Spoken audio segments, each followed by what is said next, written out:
Tawa salemalanga Fataya imayoleanga Sa ili o se filemu Ne ainga ya mautu Wow ilone Wana o etama Malue ilea o malepo Musemanu ia Telea so time elangonai male vai vai male tinga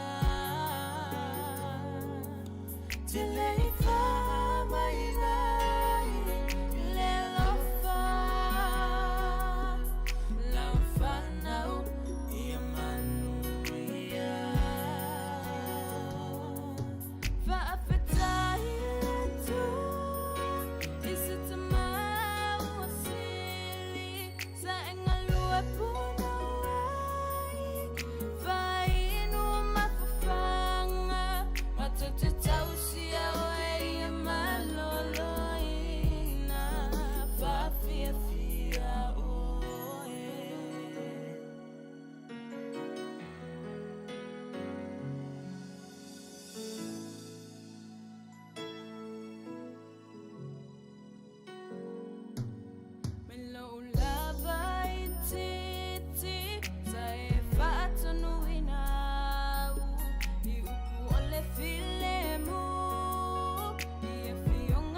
tau ta vita au ana fa au ngai le tama na alanga yo sua awe ina ia tu mau olela lana finanga lo ia faia o manuia na ole taua na no ho oe o se au na le au nga e malo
o tele.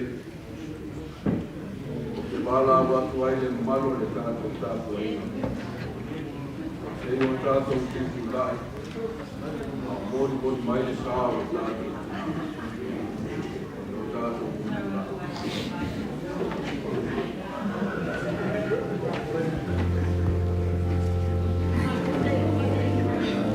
O le mea o te nofo ai, o le atua o le whawawau lea. O iau lalo foi ao o le whawawau. A mui e whanua noa, o wae whamawhanawhana ina i lātou. O au nei o le toi tū ma le ola, o le whātua mai a te au. Yo i lava ina oti, ai ola lava ia. O tangata o la uma, o e whātua i a te au. I le oti, e o i le whāwawau. Awa le atu valeo o tau loto, e ia o tau whātua i le atua. Ia whātua mai foi i a te au, e tele mena no fwai le moto lo tama. Awa i le aiso tātou e ola mo ia lava, i le oti foi se tasi mo ia. Awa fwai tātou te ola mo le li.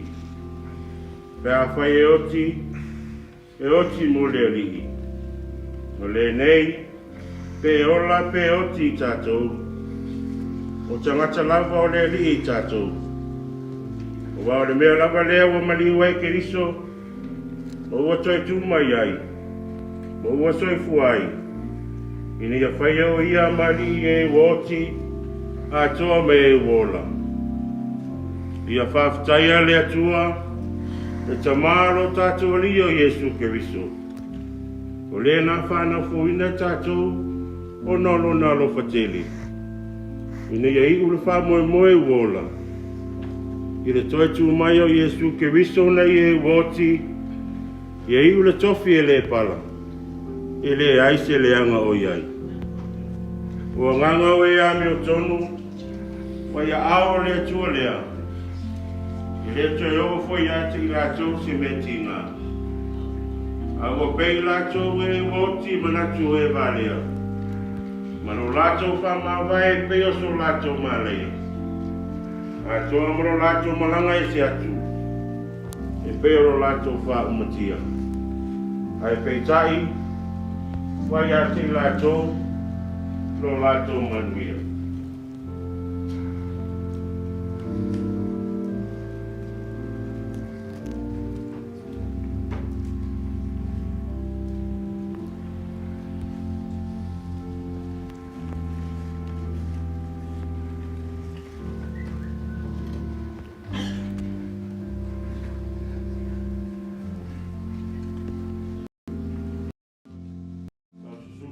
Tai o tapo inga, o lea o tau numere sāre a whionga tiako.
Ava noa nei mo le mamalu lau tele, mo tātou te ufungala au mo lo tātou tina.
O le a tātou, tāpua i atu i le atua.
Awe,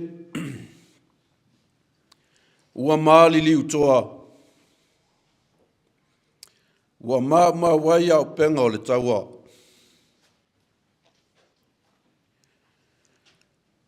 Maunga o ki le po ai. Ia awane iai se sau ia te oe.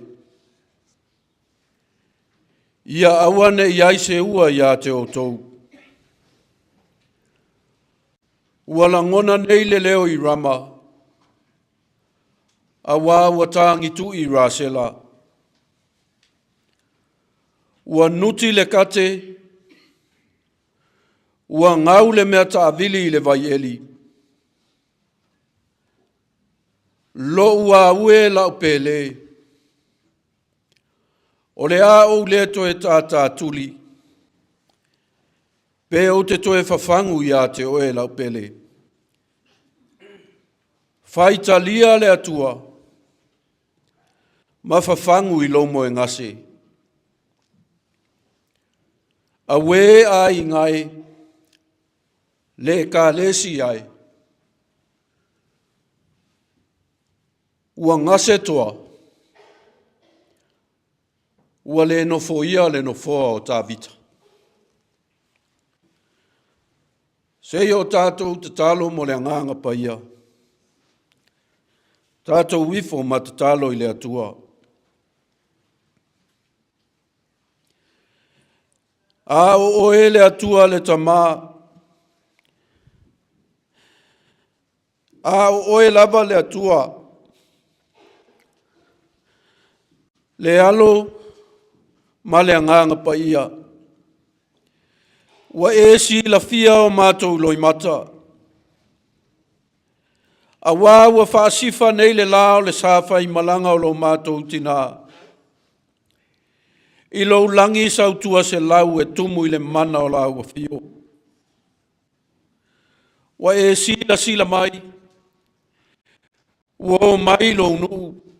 Le ka le sia. O wo mau mea mamai. E ofo alofa i le whanau maa inga.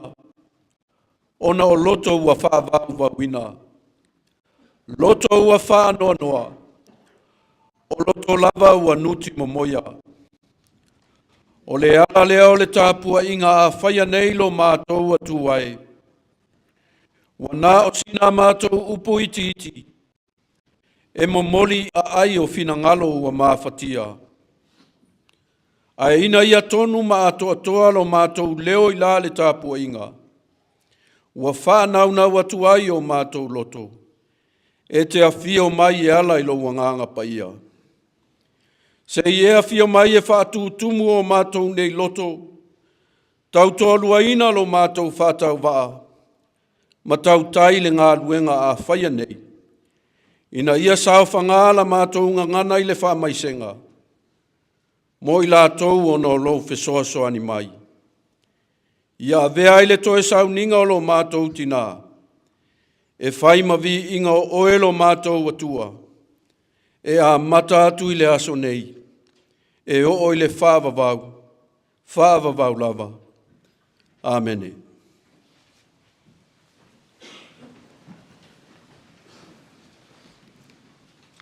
O le tātou vi atu i le atua. I lona vi inga se lau se fulu ma le lua. Se lau se fulu ma le lua le vi inga o le atua a maea. Ona whaita wina leo le awhiong pa ia le atua. E le sunga i le awa. Oh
saia o lona mata au poiwa. O te whaitawina le whai upoe au. Lusi a te whaitau I saia o lona mata au poe eiwa. O te whaitaua le whai upoe au.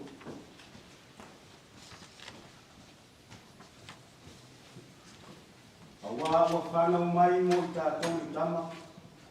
O ko ina mai mo I tātou e atari. O lona ua le mālo. E ngoa foi o ia o le sisiriesi. O le whaipule. O le atua māus. O le tamā o le whaabau. Ma le ali o le file mo.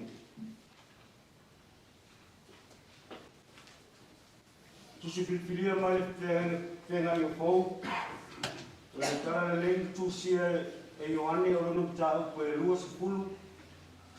O tu koe kaitauina e whai upe e se pulu ma le iwa. Se whangata mai te whai upe e lua se pulu ma le tonu. Ua o ile a fiafi o le aso. O le ulu a iaso leo le vai sāpata.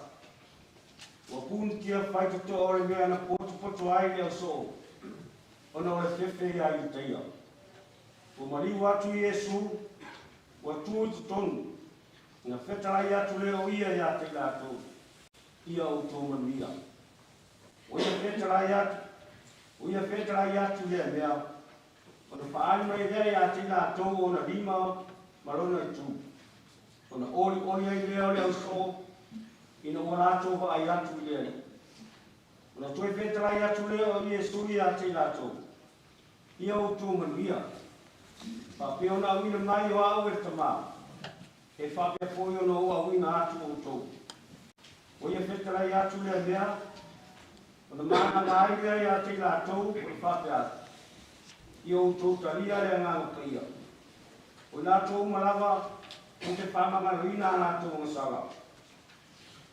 E whamanga rina fōi lātou. O lātou ma fōi.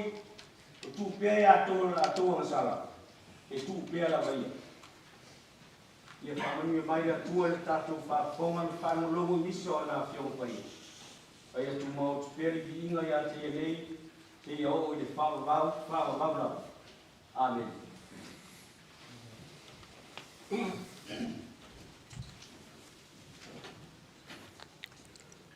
O le awa noa nei mo tātou moli mau. Ai le whaia tātou moli mau. O te fia wala au atu I le awhawhine o Neraia le ulu.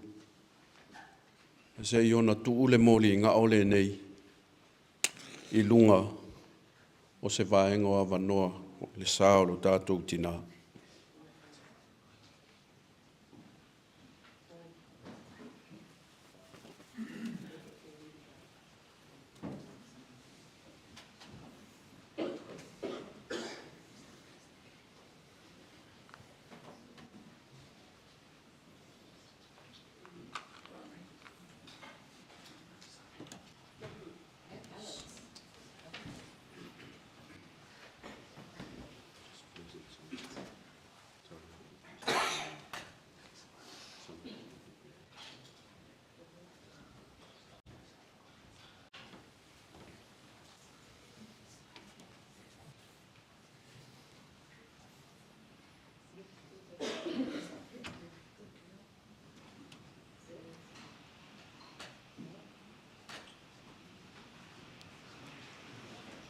O le a tātou whāsolo, I le whāsolonga o lo tūsia I a tātou mori mau. A au te whāmalulu atu I le mamalu o le awhia. E le ai se oso whālava, whāwhtai.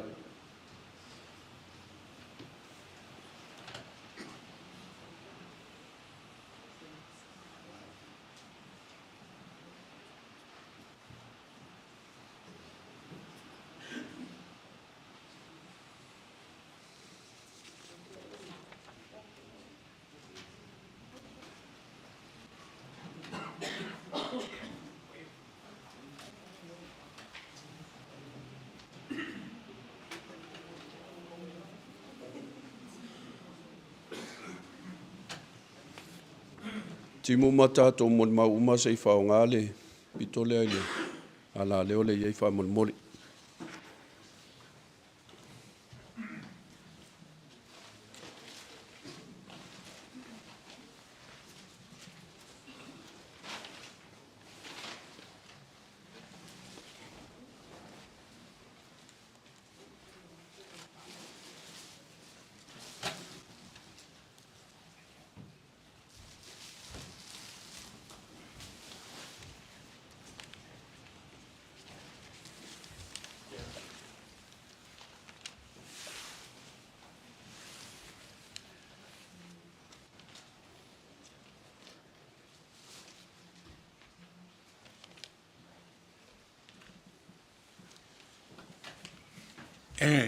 Mua no whatalo whātu lau sunga le tai o le tāninga. Whapea fo I sunga e lia o ao. O lo langulang suai. Mo lingo le taulanga pa ia. Whapea fo pa ia o le kalisia e whatalo whātu. Ia e mai se pa ia o ainga holo mangafa. O wōm wau mea mai. O ole tuangade matua o Simolo. O te matua isi o li ila iti e tō whā. O a ula lea ua, tū mai e whālo alo. E whai ei se moli mau o mātou le whānau.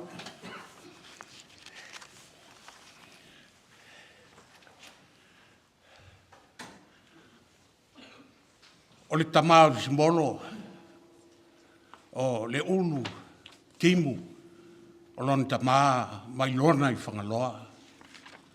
O lona tina o ula le mamai, mai nofo ali.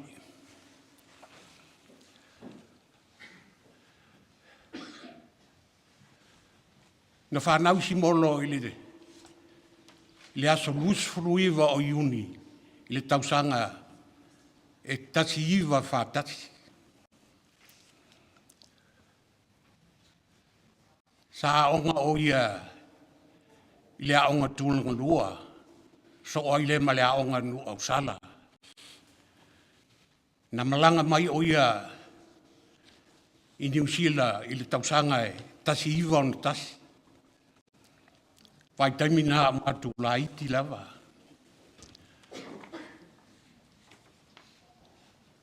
Se whaasa o atu le, mo le maua le uso le ane, o nai la titi o ia e pito le wi, o mātou le whanau, tō iwa.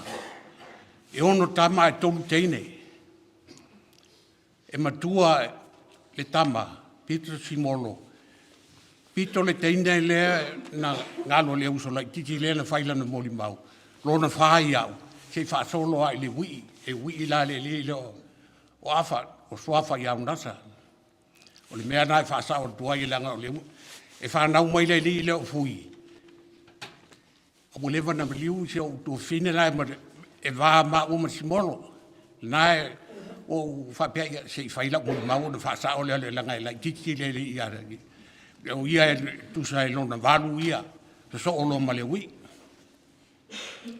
Na malanga mai Simolo le tasi iwa o na tasi I New Zealand. O na whaatasi le mo whaipai poatu I le sunga e a whalitui, le Simolo Lavea mai sa fotu. Mato uma ia la iti lea e bai malanga mai Simolo I New Zealand o la iti mato o laia o onga. Malanga mai lo I New Zealand ina o uma onga. Simolo ama whalitui sa mato whaamautu iai. Vai taimina fo la fo italu vou mato mala ua. Wai tawa na motu le pa wai lo o le sunga e whalitui. O tangata e musika e whai ili aso ia. O mata uma ho I le lisi o uso e pito mai a tiau. Ao wa o aso ia o le ele misi a wiki ene matatala tu I mo siva, social, o aso whanau I o aso whanau telefau whalenga sa boi whai nusila. O le whi au la ma o malo uso la so soani le whai le whalitui. O le la o mo meo amplifier fai faili. Ia waso fo na lai talo vou taun la vale ana taun na vale fo na tu pulanga sa mo lai mai nei. Fie le ava tapa ia wa uma. E a isi fo e una vale a toi fifa mesa I tono bele tata ili fa ile faltui. Ia a mataloma se matu fusuanga I oso le isi ile la iti a teau. A Simolo Lavea o so ani ma losi la pe a fai matu fusuanga pe a to tele ni isi o matu tau misa. Il fai misa la lo matua e anu anima fai uro al kango se vai pingi ai lo manea. Ono lona langa. A matu sa matu laiti o wai matua lele so fai atimu aleki pito Simolo pito lena mali lona fai matu laiti a o aluna matu da mafata mo me fai pele a fai pele nei a Simolo maleli un matua la pe ya la fusu mo I fonda ia e fai wa le matu tangi lo o pala vale vatu fo le manu le tua. O le mea na pe o tupu a lo matua o fa pe na winga. Mato malanga I Samoa ele. Ta siva fitulua le un saina o le falsale matu nu. Ino foari. Ese le falsale na fa o le le o fo le o la tai mai. Tai mi foi la le ainga fo na wa. E ala le isi tamali o le matu tupulanga pe Simolo ma tau fo ai. Le la vana ia so foi o a o nga ia so te la vo na fa solo e filo mai ala le mai no tu fanga mo sapa o na tau mai a Simolo fa be o ka fe ele ngano ya ka Simolo ka fu anga so ka fu su fa fe ia so ia a o ke le ma fa ia o nga le e se le ko fe anga ngi a na lo mo le a ala tu mu sunga fa fe ngai nga la o fai sa Simolo a yo le fa fe a ia o tiki fo ku yo e ese il fai natale o le langa o ia o Samoa o mai foi nu sila o mato fana umba o so matu fa fine e mai se foi o kasen tinale una vale e fe uma lo matu e sasa ile lofa e ale me ale na lo matu e sasa ai mo ku mo le ku ia le nga fuki le unu fa lua na malanga tu I Australia o tongi al pase se na busua e lo watali o le fai tai o lono langa ele e fai umana I tene fe au ai fe alo fa I ampa e ai tau no lo ai o Simolo trata vai ale o nga yu supo e fai le buka le tai au ta fa lo ila o fa nga tene vai nga fa ko nga yu ya nga le li nga ngu sa Simolo ho e fe la ya Simolo ho nga ke o fasi maka TV le sia so fo nga le kungu mo lo matua la fai long lana kuka a ole e mana o no fo pesi mo na mata TV a ole la tu e so itinana fa mai a si mo sia o mata TV so la tu so ani la kuka ia le kuka e fai ma kuka le mala o fai nga ka tango tua mo mole sa e fo na e mo la papa papa che vai a qua pale calo o ku fa pe ngi ia fuki le ulu mai fa longo mai ai si la lu po ye fa mai o manga ki ngi fai fe au anga fe la lo fa ia e se le ang ma di ona winga lo mo tu ma sa di u mai ma tu fa da le ala o mali ke wa vili mai le si wa fine sa ia lo na se fa na le va su fu di ta sanga le e fai nga luenga I Saudi Arabia my dad wali le sa ofin nga do la o fa no le matu pu le o la ave o so ba la vai so ma lo ai ma tua pu e mai ni ata ho nga o anti se mata matai ia e tangi mai le telefon di tu so wa ta na le wo po le tolu le va veo ia o va tu lo mata mai fa ta bi lo uma le pusa a o le fa na tala no mai le tangi pe ia le ai ele mo foi no to ta o to atu ai tangi foi le telefoni mai Australia la o fa mo mai dad che va quasi coi vai kasi qua ele ngalo I fa na o ma to fa le tene le ma Australia o ma to fa na uma e lo uma lo matua foi fe uma fo na o le sao fia mai o no tulanga I vai tau so fuanga I mo test e fai ai fa mai pu e whalele mai fo na ia ure ata. Ia e te ufa mai lau whanau fa mai oka. Tua se lau pa sene, o professional o ia o video ia pu e atu pei alai, na pei alai au ai il mali o lo matua. Wha malo i whanau o lo wha, tau tei alea ngā ruenga. E maua uma mai a inga lo sa moa ma le lalolangi a toa e pei o le tau ngā ruenga, wha manuia le atua i tau ngā ruenga.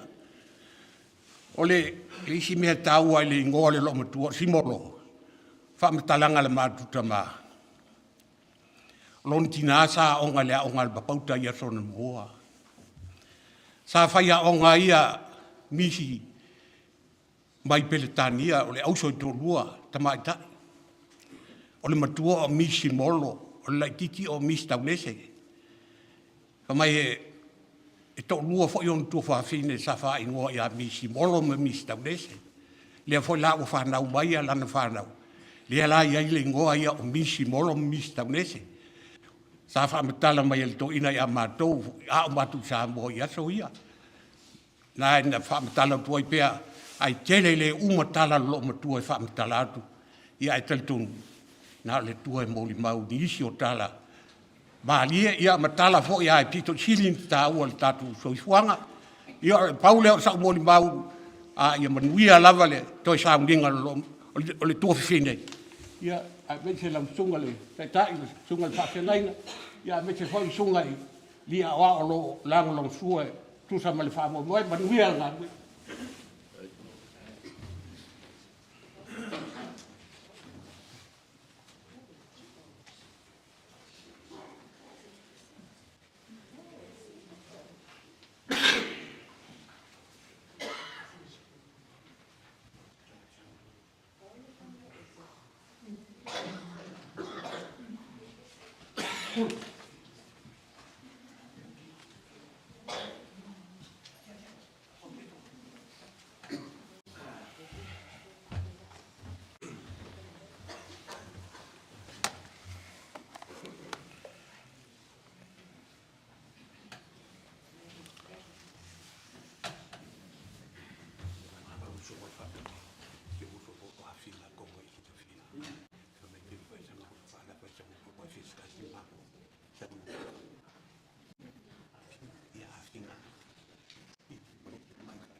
It's a bit different. Usually, the only time I'm up here is usually White Sunday, and I've only got a few lines to say, but I've got a fair bit to say today. To do with Nan.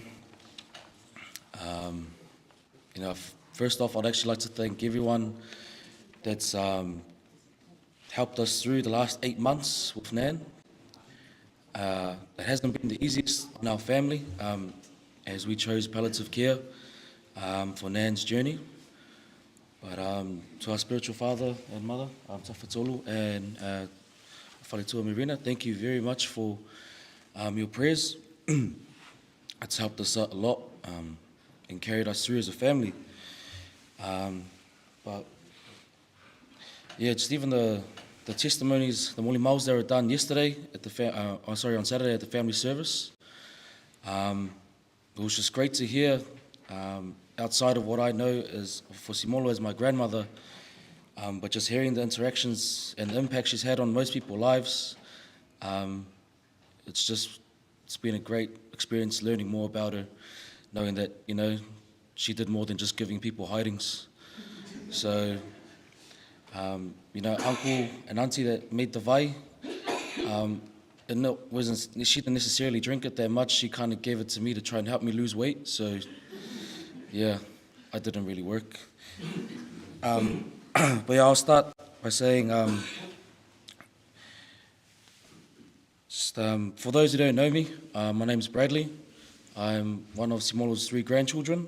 I'm Sarah. Sarah's one of her 2 sons. To many, our grandmother was many things. She was a fellow church member. She was an aunt, a cousin, and to some, a friend. but no one really got to experience Nan the way me and Jared did as grandchildren. Nan's basically my first best friend, so as for you, Nan. Grandma was basically a superwoman. She was the right-hand man for our parents, our mum and dad. Her hands raised us. When we were sick, she would fulfill us. She would look after us while our parents were at work. She would always take us to daycare when we were little, rain or shine. Straight, for those who don't know, our house in Heratonga, walk us up to Oranga or Royal Oak, our kindergartens in a buggy. Rain or shine, without fail, she'll drop us off and pick us up. She cooked the best meals, breakfast till dinner. Always make sure we had food, you know. I always had food in my stomach. But I'll forever miss those meals, and they always, you know, tasted good. And Nan would always tell me that there was a reason why, and it was a secret recipe. And I've always tried to figure it out, whether whatever cooking she's done, it's always tasting good. And then I kind of figured it out over the last few days. It's because she did it with love. You know, for Sunday ko ngai, she didn't start on a Sunday morning. She started, you know, on a Saturday afternoon. It was always common to see Nan on a Saturday afternoon, you know, with her holiday menthol in her mouth, sitting at the back. You know, and her banana. And, you know, cutting up the steak for the chop suey and her vermicelli. She would do all of that on the Saturday, so come Sunday morning, it was all ready. And without fail, I'd be there eating her chop suey at 7 a.m., you know. Nan was very prideful in her house. She liked things kept in order. She was always tidy. She never skipped a day of cleaning.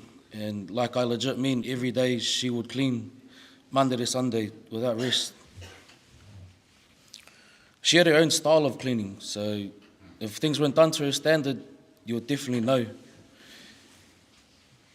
The whole thing is, with Nan now gone, that can never be replaced or replicated. Her style was one of a kind. But I'll forever remember the standards that she set for us to follow as grandkids. We got no girls in the house, so we drew the short straw. We're basically girls as well, me and Jared. But, you know, we're happy to do it. That's our grandmother. She's given us those standards and we'll follow those for life. So those life lessons that she's taught us. Even, you know, for the last 8 months, she's been battling cancer, her ovarian cancer. She actually never once missed a day asking if the vacuum was done, if the washing's been done, who's cleaned the toilet, who's cleaned the bathroom, who's doing the dishes. The list doesn't stop with her. She may have slowed down physically, but she never mentally slowed down, that old lady. Like Mum said on Saturday, you know, even though she was at a weak point, her faith was strong in the church and she still wanted to come. And just grateful we have a great mum who honoured Nan's every wish and to make it to church. That last time, a lot of people probably wouldn't have brought Nan up to church. But we know how strong her faith is and how much this church means to her. So I guess to see her in this place one last time was pretty good, even though it was, you know, lifting her up and down the stairs. My poor brother Jared having to bring her up and take her down, but it's good. She got her, it was her final wish. But just to conclude, you know, I'd like to thank you, Nana, for the love and support you've given me over the last 25 years.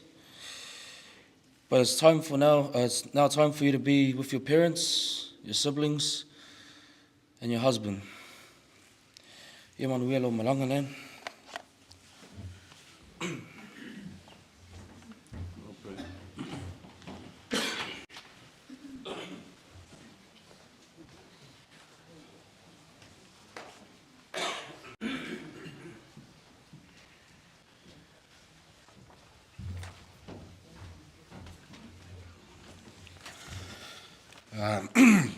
Geez, it's been a while.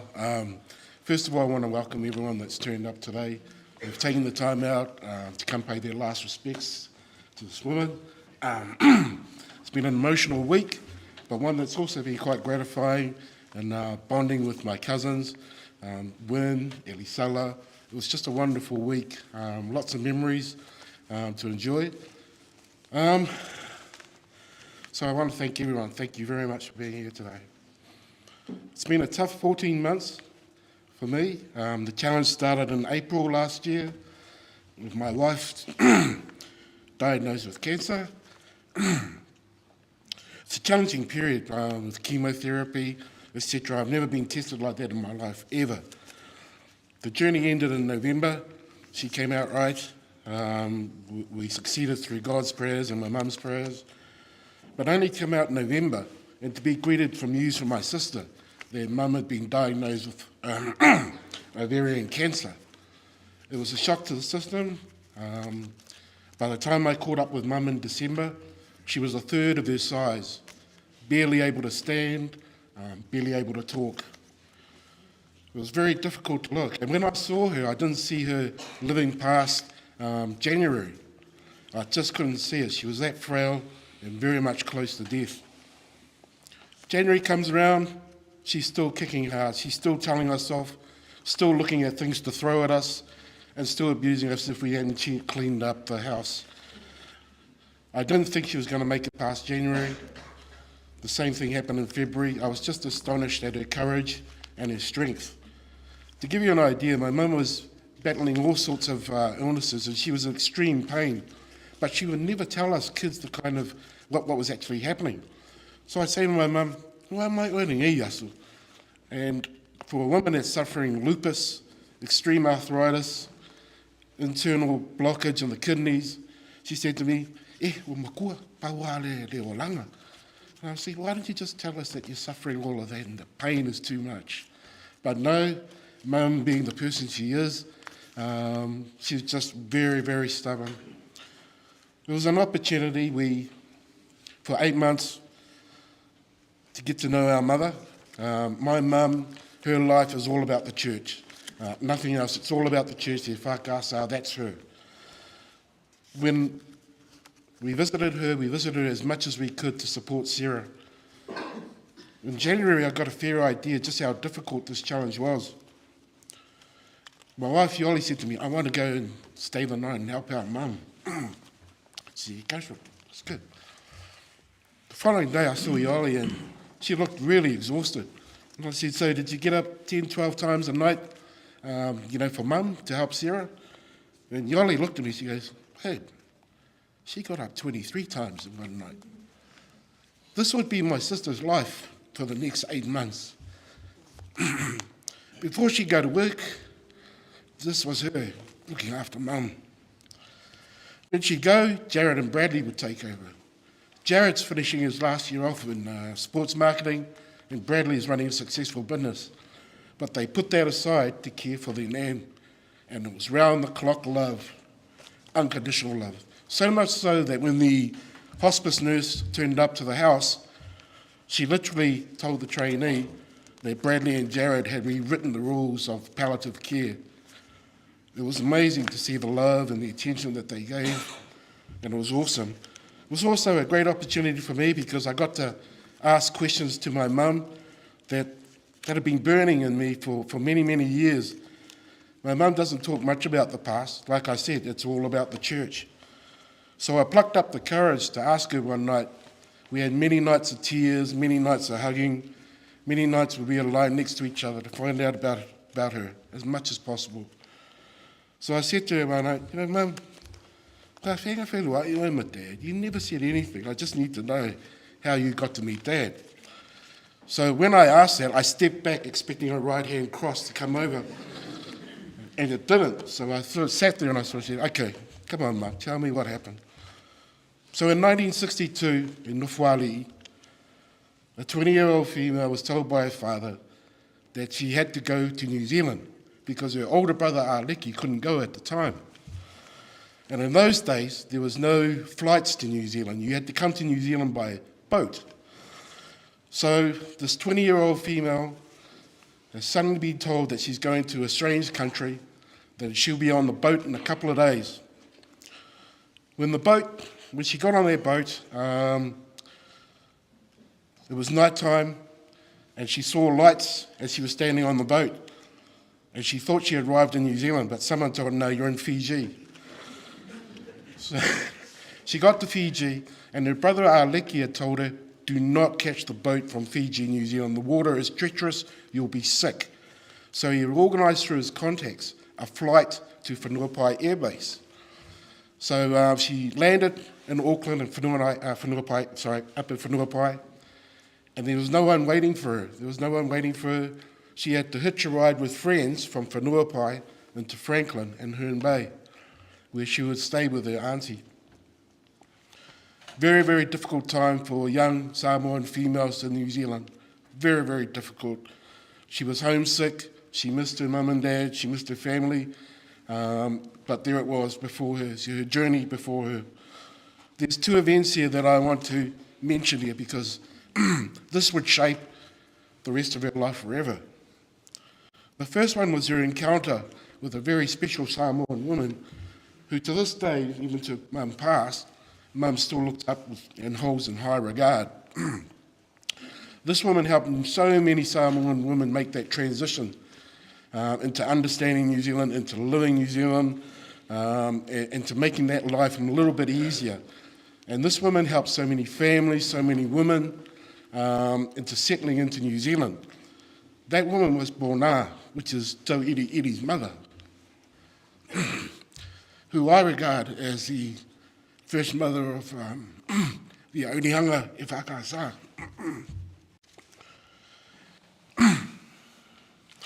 My mother would follow this woman and establish Onehunga e Whakasa back in the 60s. And as my auntie pointed out on Saturday night, it was just a very small building. The pulpit itself was made out of a crate. Very humble beginnings. And that's where my mum remained loyal to the church, and you all know how much this has meant to her. We also got to share some great moments. And I go back to where she met Dad.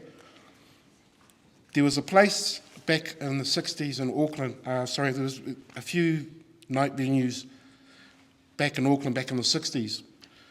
Something about 30-odd nightclubs back in the day, but only one nightclub catered for the Polynesian people. It was called the Orange Dance Hall in Newton. And there, my mum would meet Dad. Now, Dad was in a band at the time called the Vikings. Full-on capes, white skivvy, periwinkles, and Elvis haircuts. And it was a hard case listening to Mum. And I asked Mum, so how did Dad, get to rope you in? And Mum's looking at me like, oh God, here comes a punch. I can feel it.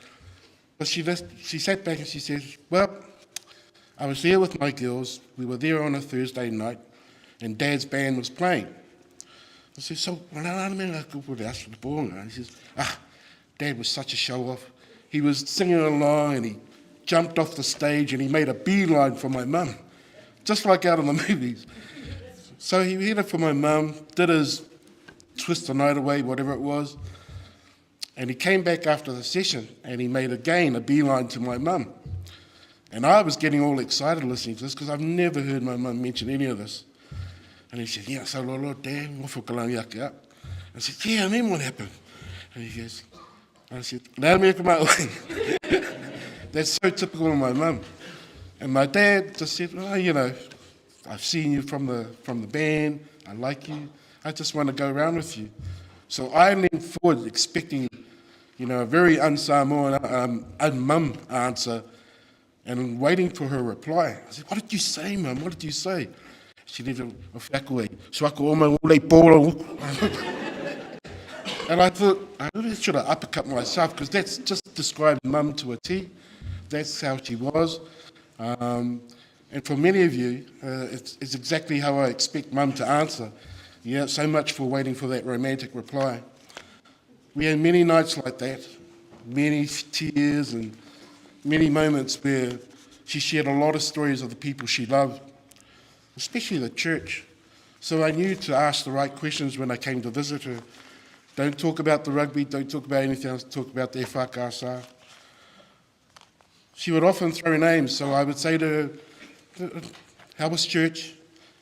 And she would always mention the same people. You know, she misses her friend Soa. She would often mention me, all these names that I grew up with. She would throw them at me all the time to remind me that this is where it all started for me. There are a lot of people here I want to thank. Just the way people have been throughout the week. Just overwhelmed with the love and the kindness that everyone's shown. I'll start off by thanking the people that did the moli mao on Saturday. It was very heartwarming for those that attended. It was a special for me. So I want to thank the people that were there. Uncle Fui, he'd only just arrived, barely an hour, and he was already up here doing a moli mao. Heartfelt uncle, thank you. I want to take the opportunity to thank my Auntie Val. She's always been there for all of us, and she was always there for my mum with every event. I'd also like to thank my cousin here. I'm just looking for him, Mungi, Unasa. Your presence in all our family events is always treasured and welcome. Thank you to Emma. Your injection this week has been phenomenal. I love you both. Then we had to say, Kopi, I love you, Auntie Sai. You brought a smile to everyone and brought laughter. And then Simolo got this woman here. It was very emotional. Thank you. We had Vaughn and Eddie come up. It was another emotional tribute. And I thank you, Vaughn, and no, you're not excused from future events. You're a must entertainment factor that we will have forever. Really appreciate your presence. Eddie, thank you for bringing your kids along. You've always been that loving cousin with a big heart, and I thank you for your words on Facebook, and I appreciate your presence this week. Thank you, Eddie. The other people here really stepped up this week, and we've got to thank our partners. Tash, thank you for being there. Saturday, you set the ball rolling, you centered things, and then you got the ball rolling and transformed our garage.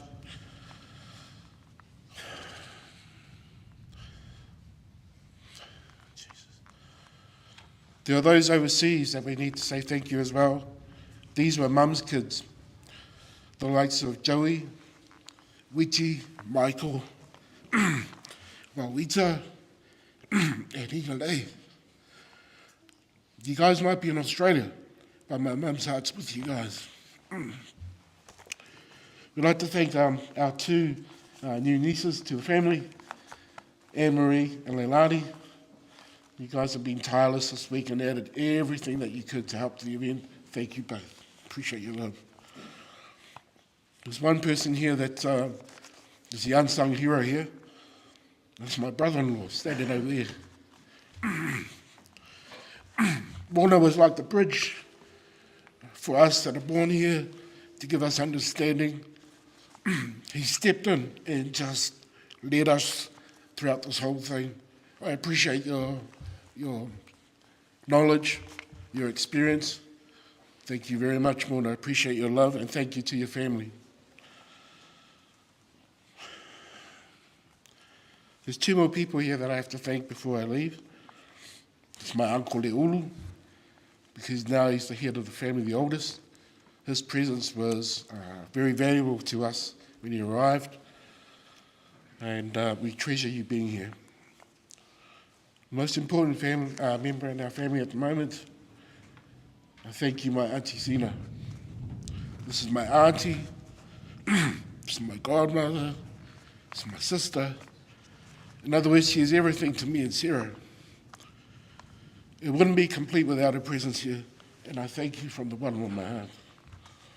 So, my sister's telling me to wind it up. There's so much I want to say, so many people I want to thank, but from the bottom of my heart, I wish you everyone all the best. God bless you all, and thank you for being here. Thank you.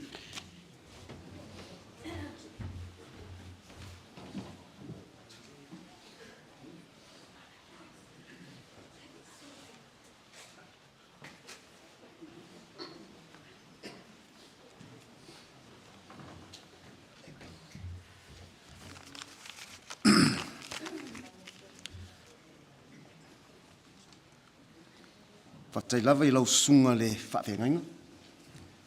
Whaftai na e ua whapoto le nei aso mo le toi sauninga o le mātou tina. Lo ingo Alex Anthony le ulu o ule wii I mātou a inga. That means I'm the young spoiled one. Whaftai on le awanoa tu uina mai e whai aiso o moli mau. A wale mawhatanga masi o tina peleina, Simolo Lavea. O le mawhatanga, masi o tina peleina. O se mawhatanga mawhana, ma le olofa moni o lo tina moa. O lo tina, he ese le whaitama ma le whaamaoni o lona tausinga ia te au. Mamafuta.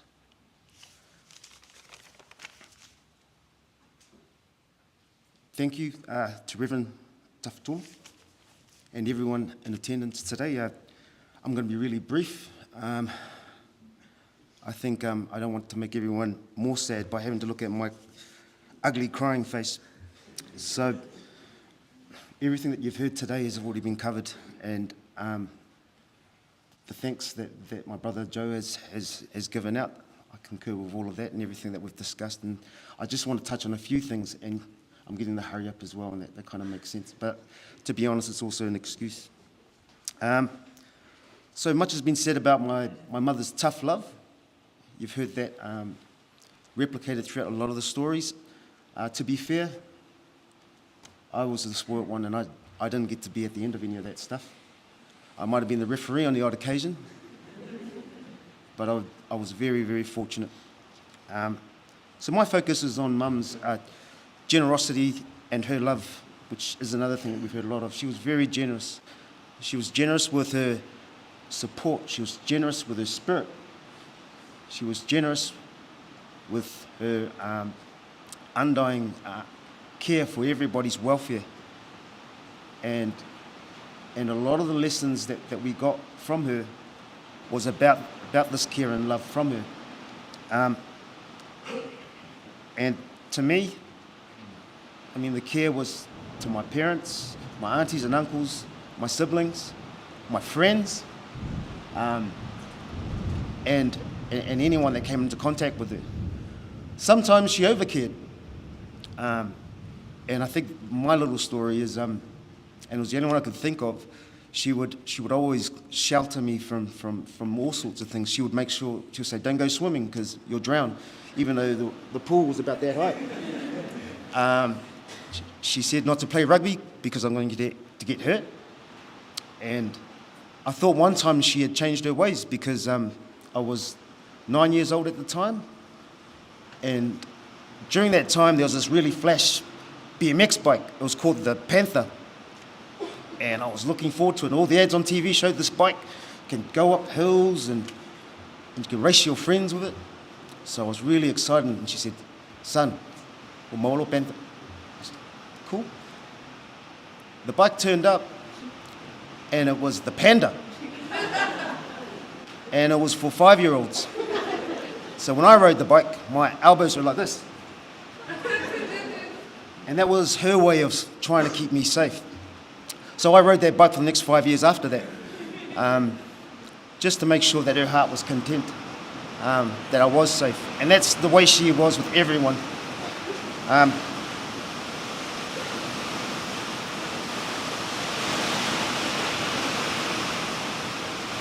Yeah, I'm going to wrap it up now. I feel the ugly cry coming.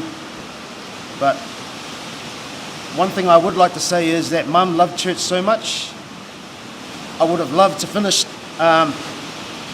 with a Bible verse, but I lost my Bible.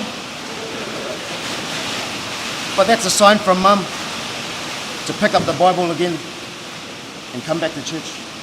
So, Mum,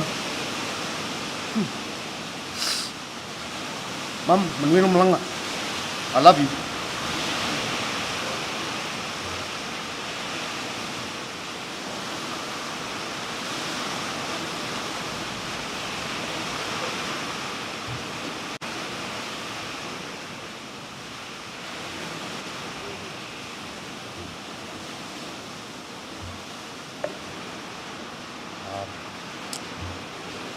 First off, I'd like to thank Tafitolo and Marina and their family for guiding us over the last 8 months. Spiritually, they've kept us grounded and they've really guided us through. So I'd like to say thank you. Secondly, I'd like to thank everybody that's come out today, friends, family, and everybody else, and church members and all that. I'd like to thank you very much.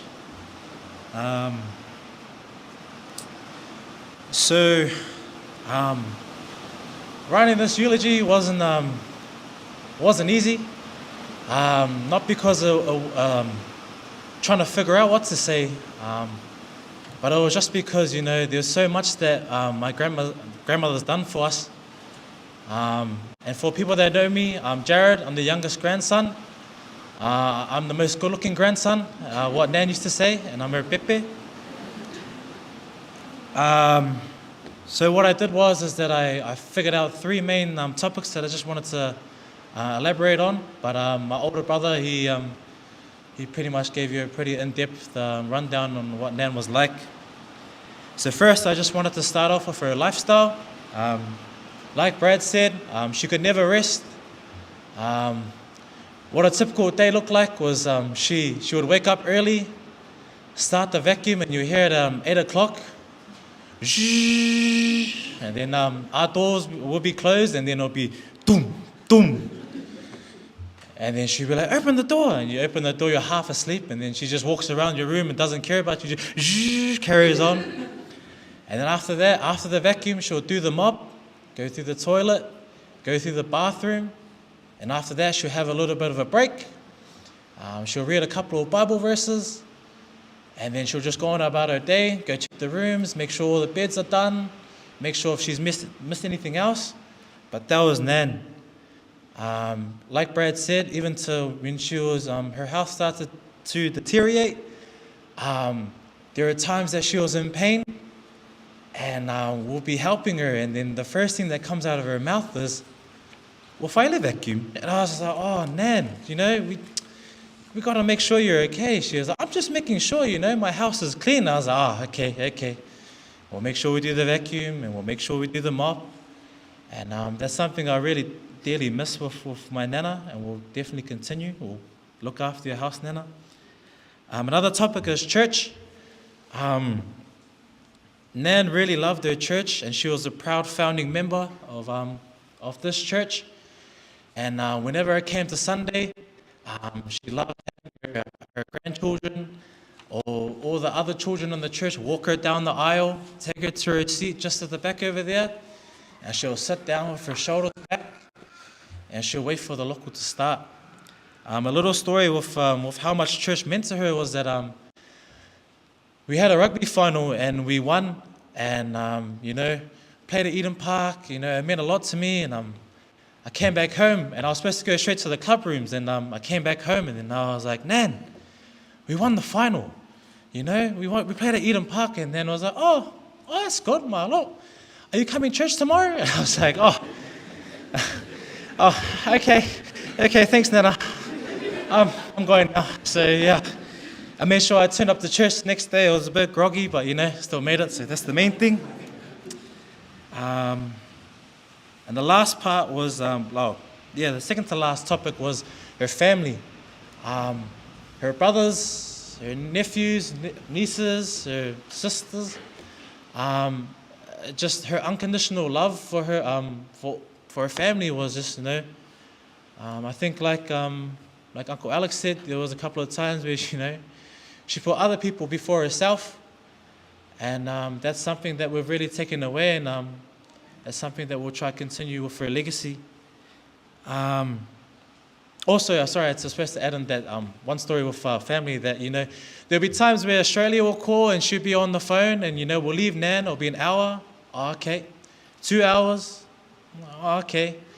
3 hours will go by, and we're like, Nan, you need to eat. And she'll carry on talking. And there was one time when she actually outran the battery life of our phone.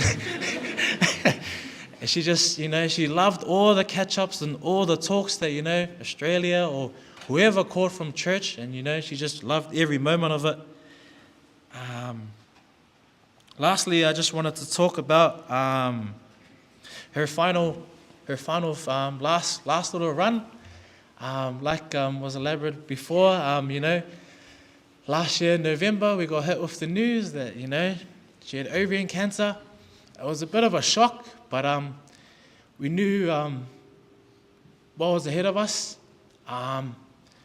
We were very lucky to have Mum lead the charge. She just rolled up her sleeves like always, and we just followed suit behind her. Along the lines, a couple of people were saying that, you and Brad, you guys are in your 20s, you guys should be out partying and, living life, enjoying life.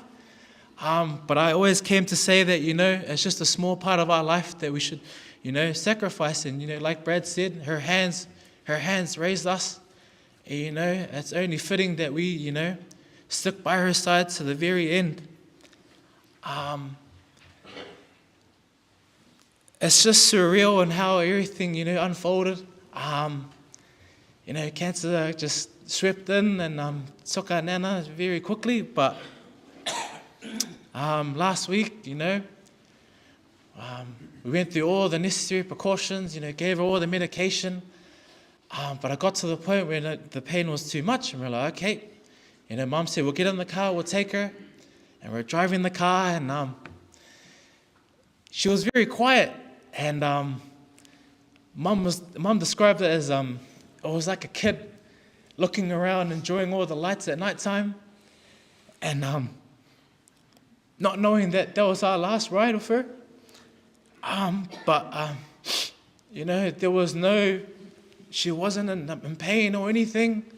In the car, she was just happy to be with her grandson, her daughter, and we know how much she loved their car rides.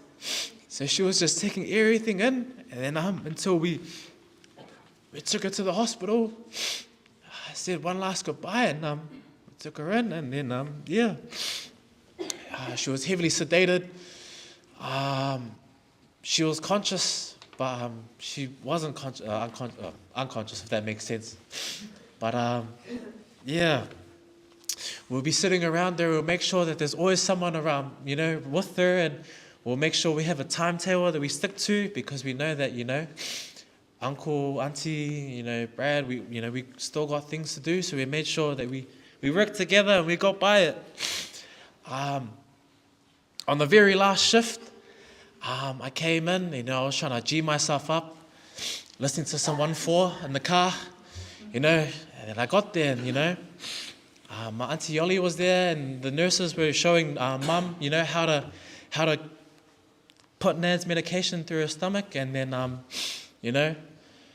that was it. Mum left, and then it was just me and Auntie Yoli, and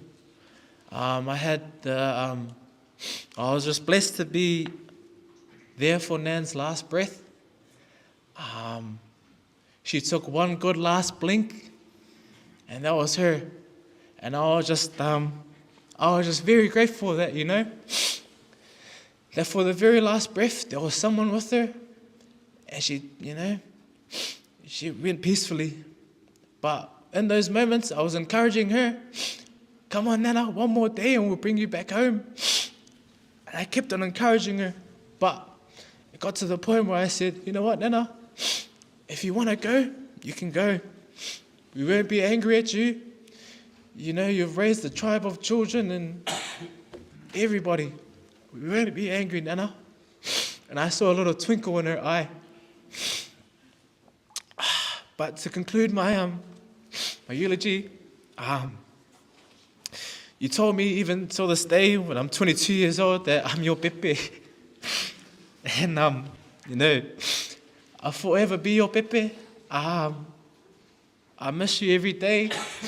I miss doing, a certain routine, locking your door at night time, kissing you like 5 times because you keep on telling me to come back.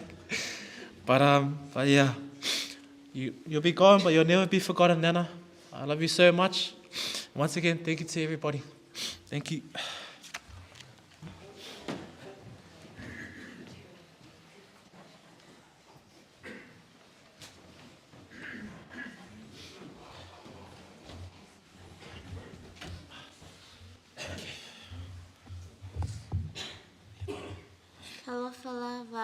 My name is Talofa Lava. My name is Naraya Mahetai Sofa Engwa Olet Na'u.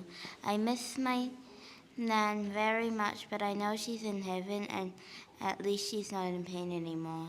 I love you, Nan.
Ta alofa lau susunga, le whawhia ngainga, whawhtai lava mo le awanoa.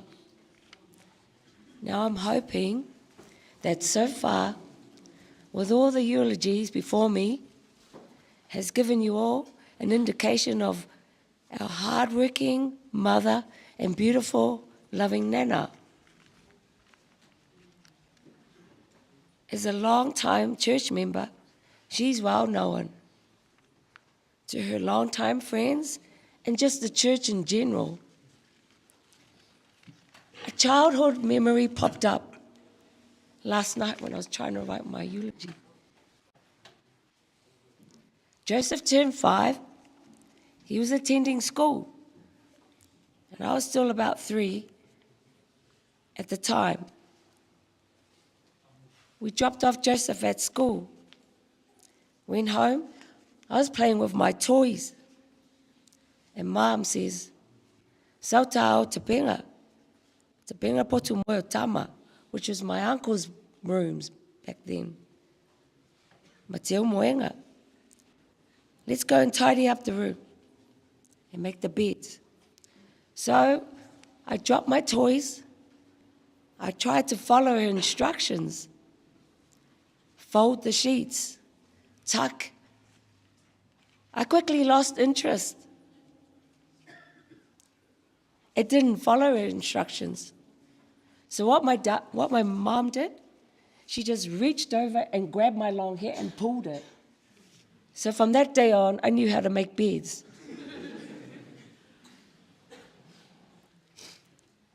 But that's our mom, continuously on the go. She can't slow down. She loved gardening. So over the years as she was getting on, I asked, "Mom, I tell my whaia malo o lo, Mom, try and slow down." My mom replied, ele masangi e lo o langa. And she continued to keep busy and lead a busy, active. It keeps her mind fresh and sharp and in good tact. Lots of her wise teachings will stay with me and the rest of the family, my husband and the boys.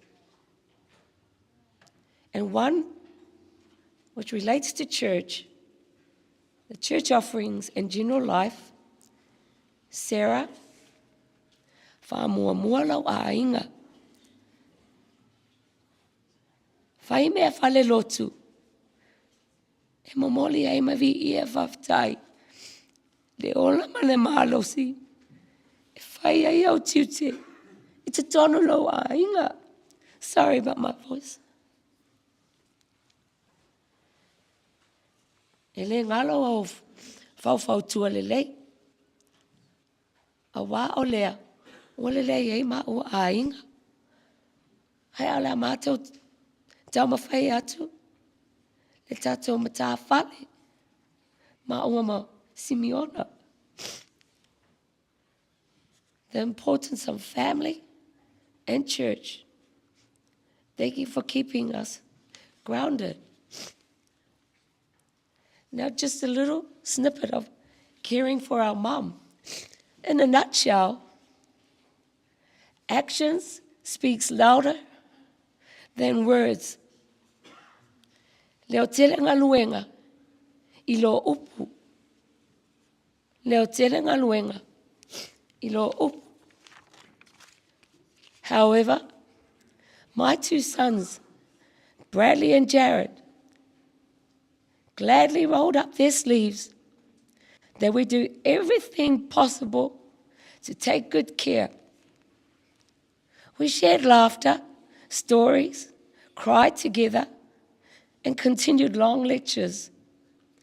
We did shifts like how it is in the hospital, how nurses do it, and that way it kept us fresh. And we always felt the continued spiritual prayers to give us the strength to continue looking after our mom and the nana. A huge thank you to all of you attending the church service and mom's final church service. Thank you for the flowers, warm messages, cards, dropping off food, the natural lending help in preparing our house to bring back our mom home. And our families in Australia, and mom's brothers, wives, and Auntie Sina. Lastly, our minister, Reverend Tafatolu, and Marina, from day one when our mom was unwell to her last few days at the hospital, in preparation of today's last final service. Mom, ya manguialo malanga. Give our love to our grandparents and our family angels. And to Dad, who's probably hiding because he knows you're coming now. If I'm manuia, for foanga o te toi, papatai.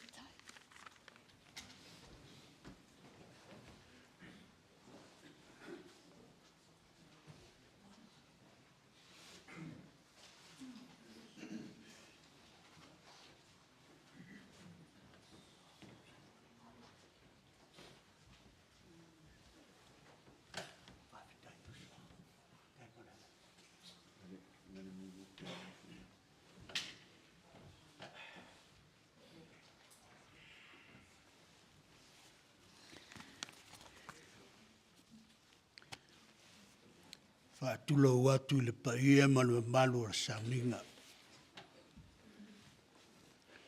Lau sungai whawhengainga au whaalpenga malofutua. A pele ma malu ore. Tau sungai a wafso sani mau tu whatua. Te nane foile ma malu tele le tapu inga. Yo tau tulanga whalupe ina. Lea leo iai sa whamtalanga. Ia, salawa si da fia uma. Mahanele, tapu inga le nei tuaso.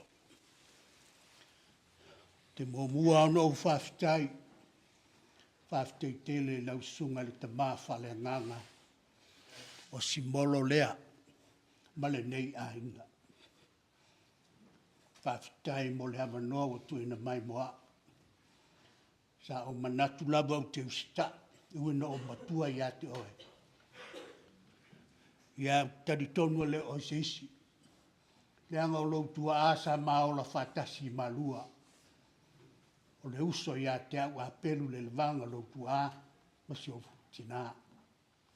O le ala leo o manatu, o le amawai sa ua vanoa. I lau sunga te whawhengai. Sa o popole lava te ua le maua sa ua vanoa. ai whawhitai lo manatu mai, wane le tapu inga. E tausonga ma ua ma Simolo, o le tua whine o lo tamā, o le tinale nā Simolo, ma le whanau lea tulou na i o uso ma tō whawhine ma le mātu a inga. Tausonga ma tō. O te manatu o lea ua māua le tō tele, le telo manatu le lei, ma mele lei, ma ngā luenga le lei, ma le soifua matango fio le mātou tina. Peo na sao noa ma fitala iai, ma tala noa ma iai le tō tele o whanau le nei ainga. Ai mai se foi le whalitua i asina, whalitua to ina, i a whanga, o leo mai ta watu, i o lo i nei. Ma o le tasi nei tama whanau, a Simolo, pei ana, si le fia, i o Simolo na o mai asina nei, ma lato nunofo, ma lolotu i nei a whareti, ma ngau, na mata i nei le soifua o tina i asina, ma stasi lea taulanga ola le kale siana nei o nehanga. Whalitua i asina, ma whanga. Ma te tonu o se mitanga lea i asina, whapelo te ngata, au nei o le whaifi au ma lo pensione, ma o masina taulanga le nei a inga.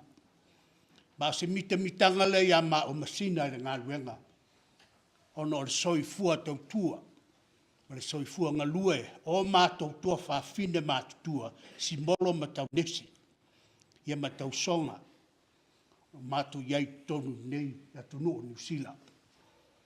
Mātou te mita, ono i lātou nei.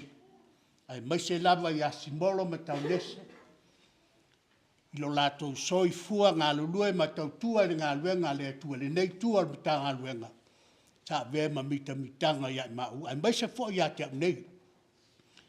A mato ngā lulua i Samoa. A mato ua mai.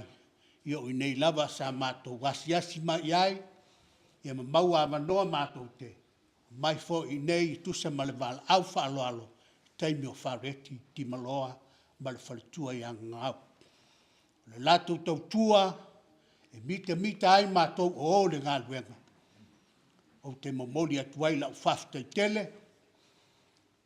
i le whanau Simolo, o nei o uso mo toa whawhine, tātou ainga sa timu, e mai se fo i alo le ulu, ma ula, pa malo whawhitai tau tua. O te manatu fo i o le mitanga lea, o so se whaifi au, tausi au lotu, sa moa po whea lava, mita i o lato ainga, e o mai e lango le ngā luenga le atua, ma tau tua ma ngā lulua pēa, ia a wālo tāpua, ia whaiva o lato walo ma whanau, e o le ngā luenga le atua.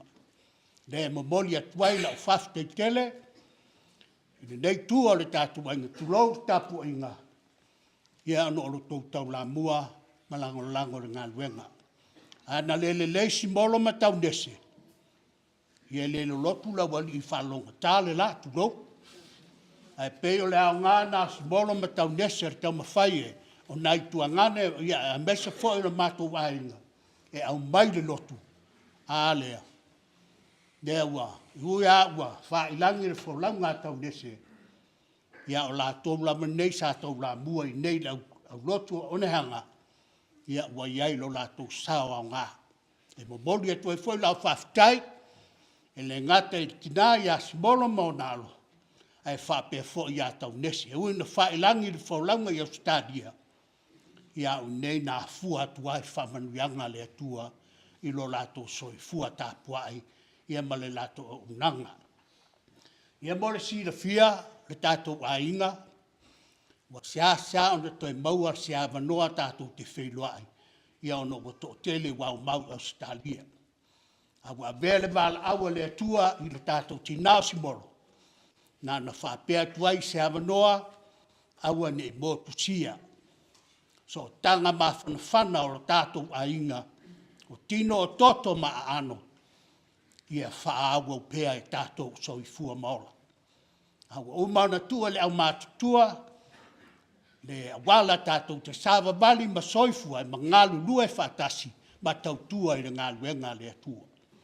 Tautua nā mautou, le ngāluenga le atua i lau tautua, so se e kalesia, ia matatalo matapua ia, le ngāluenga le tina ia sina lea, ma le sunga ia whana, wa wau ia, le u malolo, le u utua le pola, mo tāpua ai, tātou tatalo whātasi, ia manuia ngāluenga tātou tauranga tangata.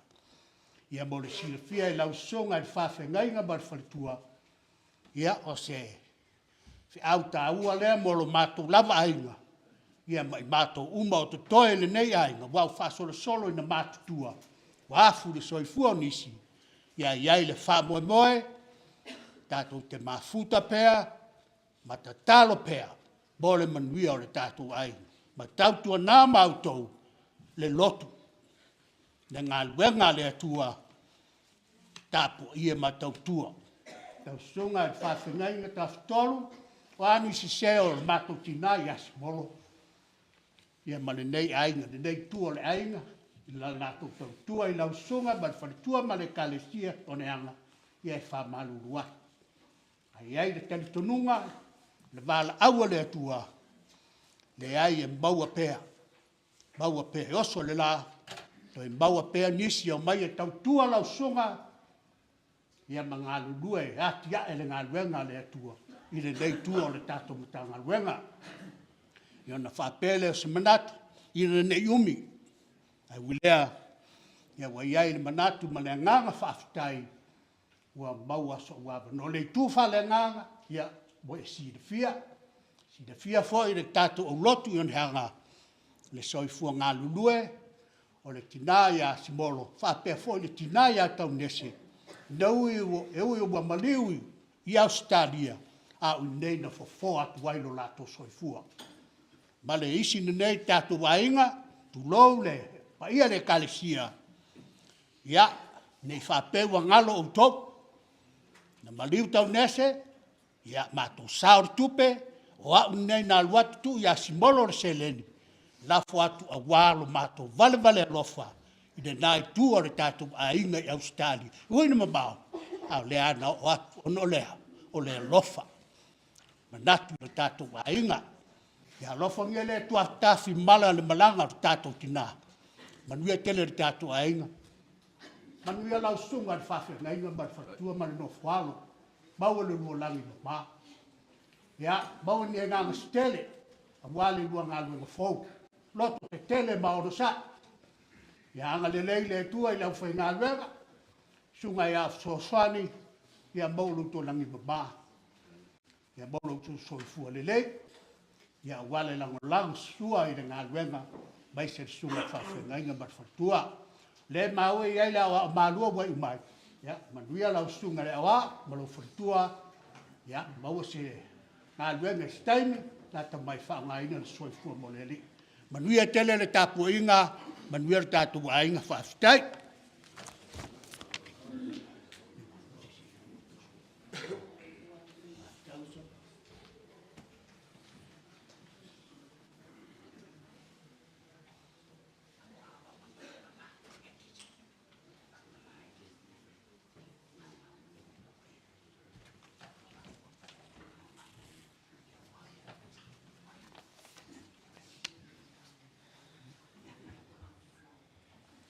Ia o te momo lava na whaatalo whaatu I lau sunga le taitai, lau sunga le whawhiangainga ta whitolu wheu u ātelu.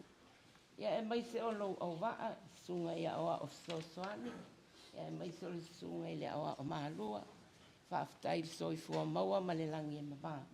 Te whaafitai fo I lau sunga le whawhiangainga, o no le awanoa o mwhai o nei tuina mai. Ia e whai ei fo ia o mamoli mau. I le mawhitanga al tatu e kālesia, e mai se lava o le itu o tina, le whai e ia o masui e. Sina moli mau I titi lava mo Simolo I le tatu o mawhitanga. Whatalo whātua I le paia ma le mamalo lo tau a inga toa tele. I tupu mai e, ia e le mawhai o no ia I sa whamtalanga. Na le whaafitai wa o ngā fo I le, tu malo le tina ia sina ia Simolo po le sunga li te ama i tai te akono. I o mwhai ai ona mātou to e wawa ai atu. I a te o tau i sulu latino. I o tau lava sa tātou ngā lue i nei. I ai peitai. I a tofu lava le tangata ia malona. Sila fia. Ma le mea e anga i ai i le lalolangi le nei. A wasa i li ngā manu i au le lalolangi. Na fōa ina mai e le alii. Toi ave se ina e le alii. Ia wha manuina le suafa mamalu lo tātou ali. O le oti. Pei o se me tau whaafefe lo tātou o langa. Mai ai taimi o tātou la iti. Papeata ita le lalolangi le nei. Se lalolangi tu mau mo tātou. Pei tai. O tātou sila fia nei mai loa. E leo tātou numoni le nei. O i tātou lava o ni tangata e au mau. Ma o i tātou ni tangata na whaia e le atua. Tātou te nonofo i le lalolangi. Tau tua ma au nei a te ia. O lea ua umale ngā lue ngā Simolo. O tu ua fo i la tātou ngā lue ngā pei o na mātou ngā lue ai. Le fia o tau sanga. A sina moli mau i titi lava. Pei o na whātonuina ia o lo mātou teitai. O le tamao le ngā luenga e. Sina moli mau mo le mawhitanga mal tina ia Simolo. Ia lea o mafuai o na utula i atu i o tauluma. O lea fo isi whātau waa. Ia nā sina upuititi a. O leo te wawa ai pē i le tau. O a whale tonu mai le tau. Ai, e le umi ase moli mau. O te talitonua, o aso whapene, fia tātou tangata, mai sela tunu ule neo Samoa. A moli mau, o na o le leia, na o mea le lei o le olanga o le tangata. A le upo moni, o le lalolangi le tātou te olai, e o whaatasi le lei ma le anga. So se tangata au auna, so se tangata ngalue, e o fo i totono a inga, e iai ale leanga, e iai le masei o le tangata. Whape nalo tātou so i fuoma le o langa le nei. O a ola ia o te moli maua i a Simolo. O no Simolo, o se tangata sa umafuta tele iai. I leanga o Simolo. E whaipa anga le leilo na tama, malona tina. Malo utuanga ne fo le nato sila fia ino foali. E pei o se auso, le mea lale o te mafuta i tele, i a Simolo ma taunese. O no lo utuanga ne le na. A sau i nei, i e whapena na si atu Simolo. Mai se o Simolo ma taunese. Whapena fo i la i a te au i nei o na matua. Le o te mafuta i tele, i a Simolo, o te iloa le lei winga uma o Simolo. O na winga na i sa whail tātou au lotu. I le amataina le kare sia le nei. Tā le to tele an tangata. Pei ana sila fia. Le se me tātou te toi. A le mea e mana tu natu iai. I le teimi ngā lue, ma le teimi o le tangata tau nuu, ma ngā lue loa. O Simolo. I le amatanga o mea. O le upumoni alo te tau tātou hai. E le stangata sa i loa tele ni mea nei a mātou tau tina. O le mea leo te nofo ai ma umawhau. I le fina ngalo le atua. O Simolo sa mua mua tau sila na whanau. Le nofo mai rasela mai. O te whaku umanta wheloa. Wa umana o tala no atu i a te oe. O au tu sa peto te whai mai to te leilo whasa moa le ai. O tonu whiola i le kare sia nei. O mātua foi, ngā rue ma au auna i tau Samoa. Nena o tau tala atua Joseph, ia e lo le le mena o whai tuai. Le whata o toi wa ai a te oe, au o tau le ilo oe ua matua. Aina e ola hatu ma whawhau i lau e kare si a pele, o Samoa. Sa anō wha Simolo e, tau le sau ini mea. Mea lea a whai atu. A matala noa foi, e whai mai a, e leanga e mai o sefa. Io se fale wala po ate mai ma wa ia ia io na folinga malosi. O le upo ale Simolo. O te ala tua i tatou mea. Le anga e mai Iosefa. Io e o te mai Iosefa i sela. Ma fai ai Simolo na sau i se mea a mātou.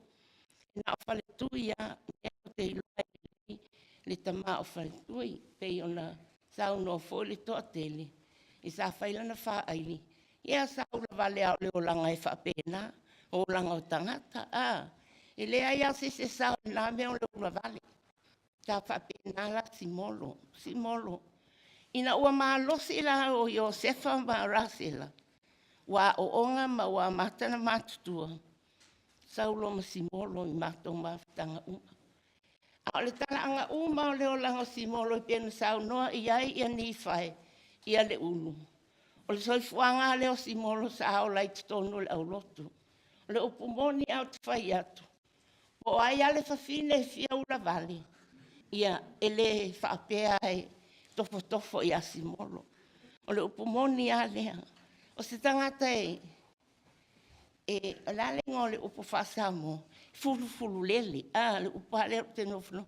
O le ale winga o le upo o ele malama tele upo mautua. E fulu lele tele. Po le ala wase me whai e seisi. Po tau nese, pe se tala e whai a tau nese. Whale tua foi se tu lol, whale tua o toe eina. I taimi foi o tala vousina. E na makoa i le ika ma Simolo. E le fia manga o Simolo, e fia manga o Simolo. Ia whasi o kangakala e. E whape nalo na winga vai. Al opo moni. O le au ngale nalo na mama fitanga ma Simolo. Sa whai pei o so uso. O au maa ua ia le pei e ta ua un kamailo matutua o le au lotu. I o mai nei taimi. O te tala noa tele ia Simolo. O Simolo, a ita fo le mano fo le pito ai tuole, au fai pesi. E ika lo Simolo ke lo le lea wa ika. O save o solo nga me yon karangi. O le mea lala na o te whaia. Na o lo kangwa kahaku i lo inu. Ia a whaiwe na lo mo i inea, ngā le lua e amo. Tua o tala noa ia Simolo pe a maho i whafu. Tua ai. O ta ua o tangata mātutua. I tai lo fo i. O na whapale i winga whaingata. E whapena o male la langi. O te tala noa whapena i ai. O te tala noa pos o uso. A o Simolo. Whalewe lawe fo Simolo. O whale tonu lana whalongo. Musa pele o Simolo lai. E alua Simolo pe aika. O le upumoni ale na. A o Simolo. Stangata i tumu i le alofa. Upumoni e alofa. O te iloa le alofa o Simolo. Iloa i tono lo na ainga. Ia se wa ele maunga whaali i whau mai nei. Tangata umana o mai e Simolo. A ua mai se ngase Simolo. A ua ngā solo lo o tau. Lia patu ata toe vava a iatu ia o tau. Ia ai whaftai i le soifua au no Simolo. Le ngate tu tono le ainga a le kale sia. I so se mea o ame e whai. O anai ngā luenga e whai ale au lotu. Ia po le ale maa le toi au ngā. Ia e whai mai a, kao mai pia. Kao mai pia ka ki ngofo ia e. Lau o mātutua, lau o mālolosi ia. Whawhine a tau mai nal tapua. Whapena. E ia mātou sauni ngā lotu e pe un silfia. Au i nei ale sunga iatoa. E te le haina. A whai lotu ia. Talo mai ni tamastofia. Te talo mai ni tina. O le tala mo ia lo te whai atu. Te stofia. Ngā maa ua Simolo i kua i o. Ia, kiri mai Simolo ka. E kakalongi oi. Te talo e na talo ia. Kakalo a uma o a e tō luantina. Nei ulena whai mai Simolo. A whawhiwhea nei na pia ka whio. Kipo i a kakalo whawhini. Whatu pia i sa wal kai nursinga i a moonga kai. Ka kakalo pia tāu. E oi nai mea whapena. E peia i tailo na lotu. Haka le kukua i lunga e. La fwe mai le whalo alo le ango tāua e mātutua. Pei o te talo tango whai whapena i ai. A le ofa ia to Simolo e tangata alufa. Po ai ale tamaiti te se wale mai. Lo o mai tamaiti le au lotu nei. Ma ua ma Simolo o le ei lo le tono ato. Uiang i whapere kamiki e wako Simolo. Ia waso mai. Ia tā lo whai nei tamaiti le walu Simolo. A koe o mai aki au ke le koe sau e mu se mea. A o Simolo i lo na o langa tautua. Ina ua mātutua le whanau. Ia ua manuia foi le ainga. Tautua i so se mea. A le tangata i toho anga i mea. So se mea. Mea umaapo le alama le la vao Simolo. Ia kake o mai. Ki ka o mai pea. Tātino whono foi ai i. Ma so ani atu i a lato. Ia o foi le sumba i o tato whawhenga inga nei. Sunga i a tawhatonu. Le i whapea le i awa i Simolo. I mea uma pe se mea fia i o māloto. Whawhetai. O toi mawal mātou whai whia au fau. Au lea mātou whiola. Ia lela o sola Simolo. A lela o ngā o au ngele ka mai no makua le no fo mai i. A na no whaape atu. Joseph Malasela. Na o whai atu. Au male ngalo li tangata. Le mea na fofo atu ai. Te ilo le mea lea lai le loto tonu watina. Josefa. Tala no mai pe ia te o au foi. A tala no mai ia Simolo. Te whai atu a mai Joseph. Lai malos. Ia u whai longko ia i whamakala umala langinga. I longko no ia vai oi. I lai stangata i le au ngā. Ia au ngā uma tangata. Whatontonu ala fine. Ia pau ale mea Joseph. O lea whatoa o toi wa ai atu ia oe. E au ngā nei aso. Ia e tautua nā. Leo umana o talano atu. O talano atu ia te oe. I oe e toa tele lo lua ainga. E tautua nā maa oe. Le mea nau i e lo tina. Peke le iloa whasa mua le ai. E ke iloa ke mala malama. Kusa peke le iloa kaukala. Le ai ke mala malama. Ia e toi tau mwhai. I le mea nei le loto lo tina. Au le mea nā leo te iloa. A tala noa mai. Whai mai ama. Au a Simolo e whapena le tatou e ka le tia. Ki ngā inga la sela e kausi. E kau whai aku los kala la sela winga Joseph. E le alele mai a Simolo maliko o atu. O ia ki ngā inga la sela e kausi o e alusi. Joseph ka whao vale ai. Me leo te. E au ngāle mele nei. Leo whai atuai i le au ngāle tatou o mai. Ka o le lei maa. Ai tatou te le sawa vali ai. Le kilo mai mea lai ko onua. Uma whai o ai pe le ilo whasa moa e whanga ulate. O a uia e alu ala o whasa moa. Aua nei tatou ino. Ino le ngangana sa moa. O le ngangana tatou te maafuta i le tua. O le pole mau lea. O Simolo e le tau moli mawina. O lo uana talitonunga. So stangata ngā lue whama o ni ngā lue ngā le tua. E le tau moli mawina so te toi aso. A pau ale mea o le vāo ita ma le tua po ta whama o ni. O le mea whapea tātou te tau mate. Le ai o umana saunia e le tua. No whonga maua Simolo. Pe i lawa na wheta la invailo tātou li. Aua tātou te atu atu vali. Te le mea no whanga i le ngai le langi. Tātou te no nofo ai. Pea tātou toi fo ia. O le tangata lawa ia maona taimi. Me lea Simolo ia. Whaafitai moa o ngā ruenga le lei. E le ngata i tutono le tātou e ka le sia. Ia o lau ainga. Awa o oe o mea uma e le se me lilo. E te ilo uma lava lo o langa. Ma lau ainga. Ai whaafitai tele mo ngā waluenga le lei. E ei foi o tama sei, pe iau le o langa nei tātou te iai. A le lele an mā kengi ma Simolo, ai a mā whe upu ai, e mā ki whe upu ai a ma Simolo. A o mea vātei ne mātutua, e umā koe keu ai mā ua. I le whapea mā ki whakalikali sau sesi. E umā, ia mātutua e tala noa leo mā Simolo. A o ni mea ai tutono le ka le sia, e a leina mātau whe upu ai ma Simolo. A le maa o langa ai ai fafo, e le ai.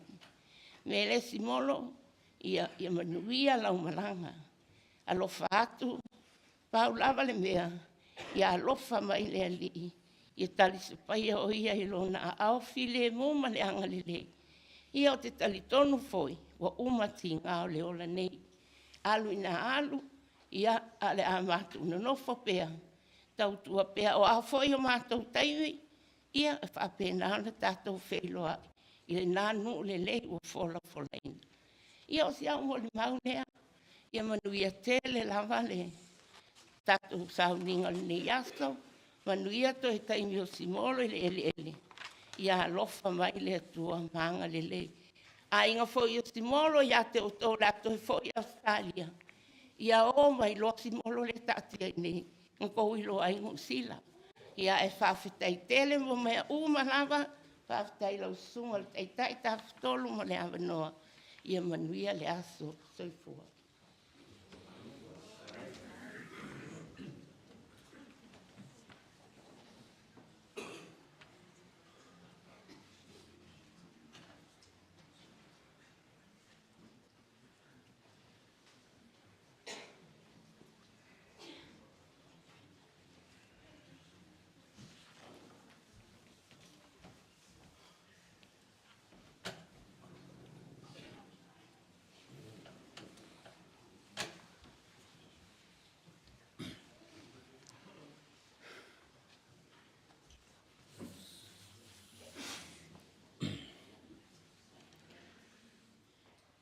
E moi I mangu, ai ala I whakunguanga. Skasi leo upo le kungu. Wa o mangkwa vavela mangi ku rama ngi ku aso. E masinga ngi I kausanga leo uponga. E masinga o yungi I kausanga e lua afe lua supas. Sama poko ai. Sama ko whakasi ai.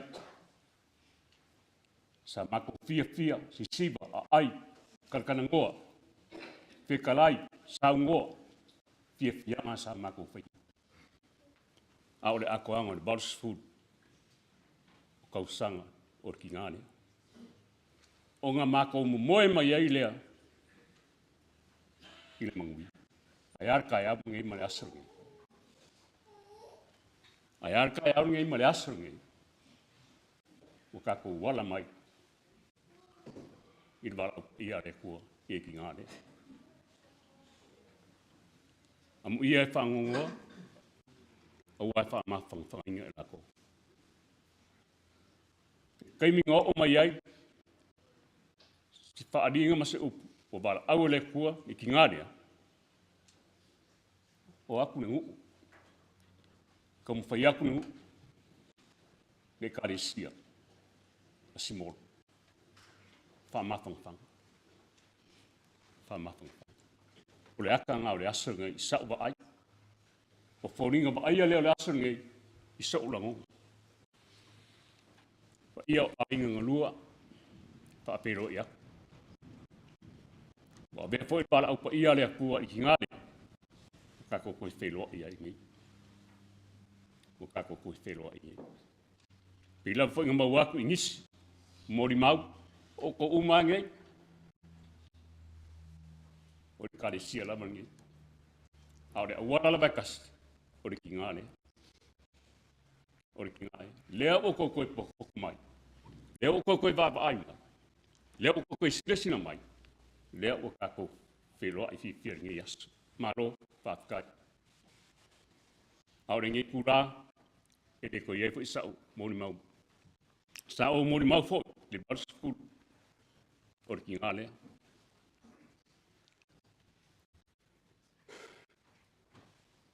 Kei kongne sa au fia mori mau wai. A o lea, e stila sina mai, ma kiwa sina mai, ma pia mai. Ia ore kei mine. Whainga kāng mō whaiti mōni mau. Whainga kā whainga koe maua se upu. Pau lapani mōni mau.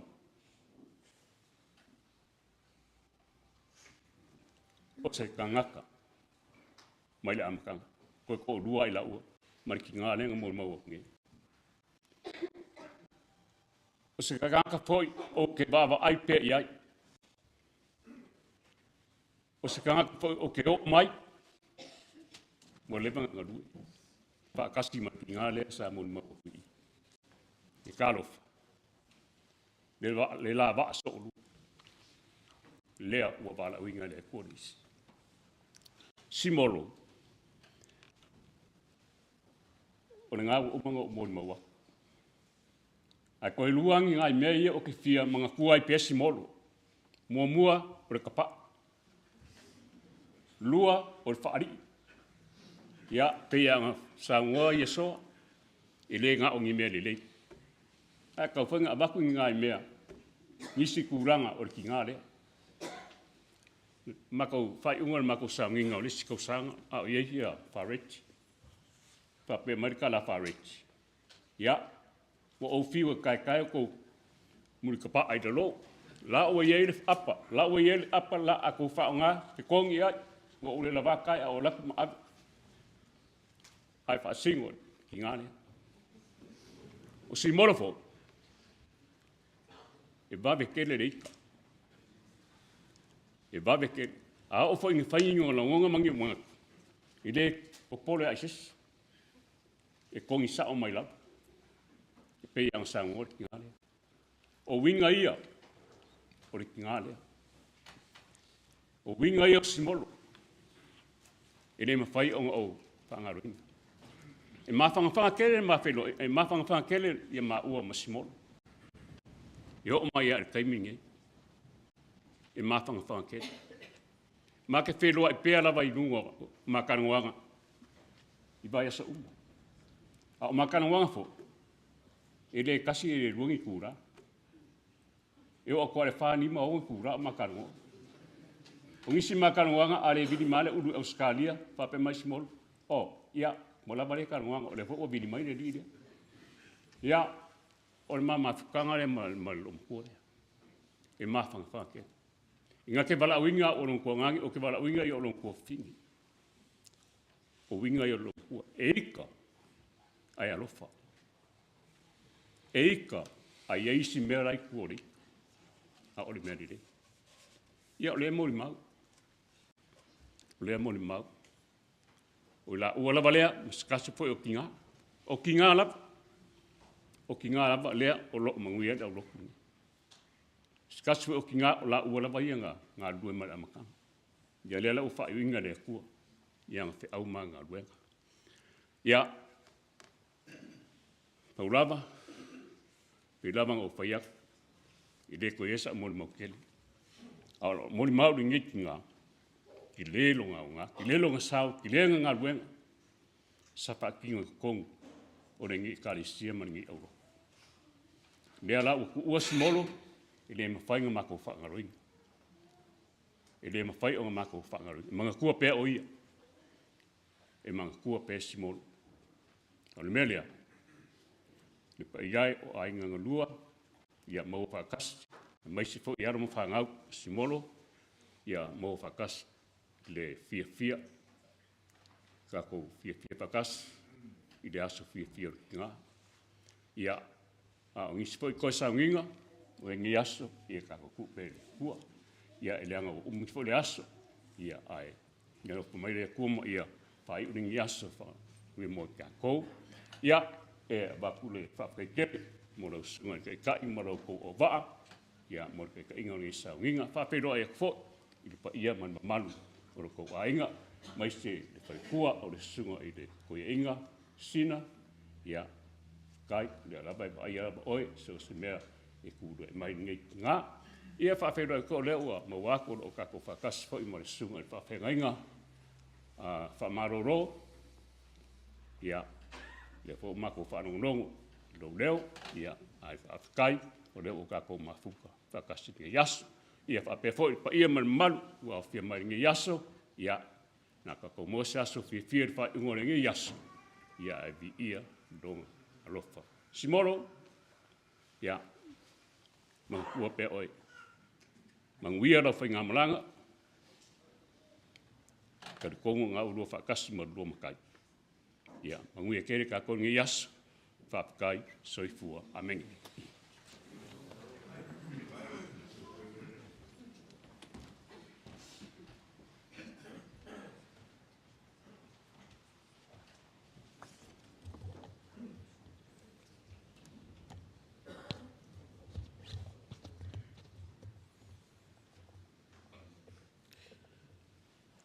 O tatono le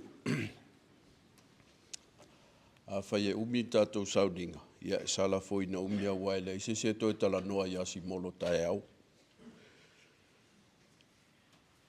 A e whai au masui. O le sunga i toi ina. Ia whareti. Ma le whaltua ia ngauti maloa. Ua whai ilangi wholang.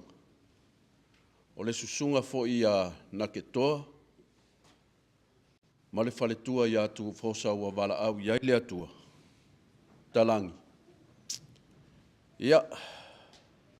E whai se mori mau. E ala ngā luenga nei. Awa o le aso nei. O le aso nei o le aso whaiwhi au. Ai ua tele tātou mori mau. Ia. A iai lo fo i mase os whaalava. Ia wa atili ai o le whaale tonu tātou teimi.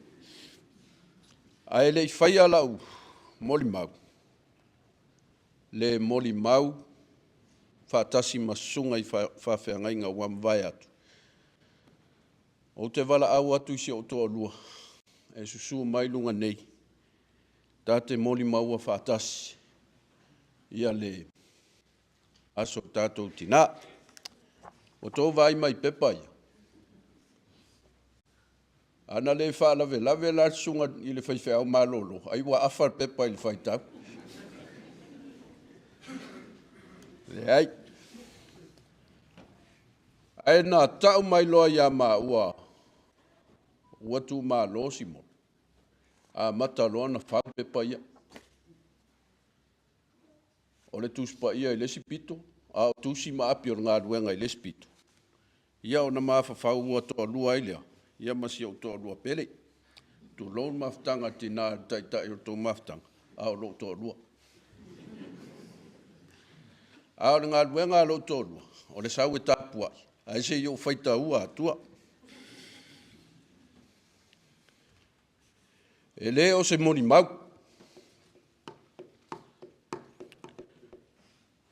O le a whai, lau whaangongo, mo le tātou e ka le sia. O le whaangongo, na tū sia e mātou whaareti, ma nake toa. E whauru tala ina e whapea whangongo. Mo Simolo le tina peli. O lau whangongo le nei mo oe, chapter 1, Paul vaenga mua mua. E se fulu vaenga, a whaila e se fulu minute o vaenga tasi. I ona whaitau i foleo e whatele se fulu. Chapter 1, vaenga mua mua. O le tātou wheiloa inga i le taimi mua mua. Aso sefulufitu, mati, lua afe, lua sefulumatasi. Na tātou whātā alofa ai malfia fia. Ai ona o le tele o fōlinga. Na le tulitasi ai le va ai. Ua sopoloa lau pupula le toa. Pe o le a whapewhe nei ma ua ma le ngā luenga. Ma le whanau i oneanga. Ina ua o mawa ai atu. Oka, se e ka le sia ina ato a tele. A o whaito toa mo e lua o peni eli le malu malu o le e ka le sia. Na o malangona ai lau si ufafonga. Ua e whapea mai. Tā lo whalau susunga i le whawhea ngainga ma le whaletua. A o la e tala noa atu me rina si o toa lua. Masi au whanau. Ina i tangata o le mātou ainga, o le asa hauni e tu ua mā ua, i to tonu o le ainei. Se i tau pu e mai ai se loto tele mo mā ua.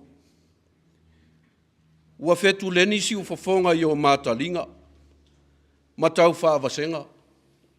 Po o aisi a leo, a o aisi a leo.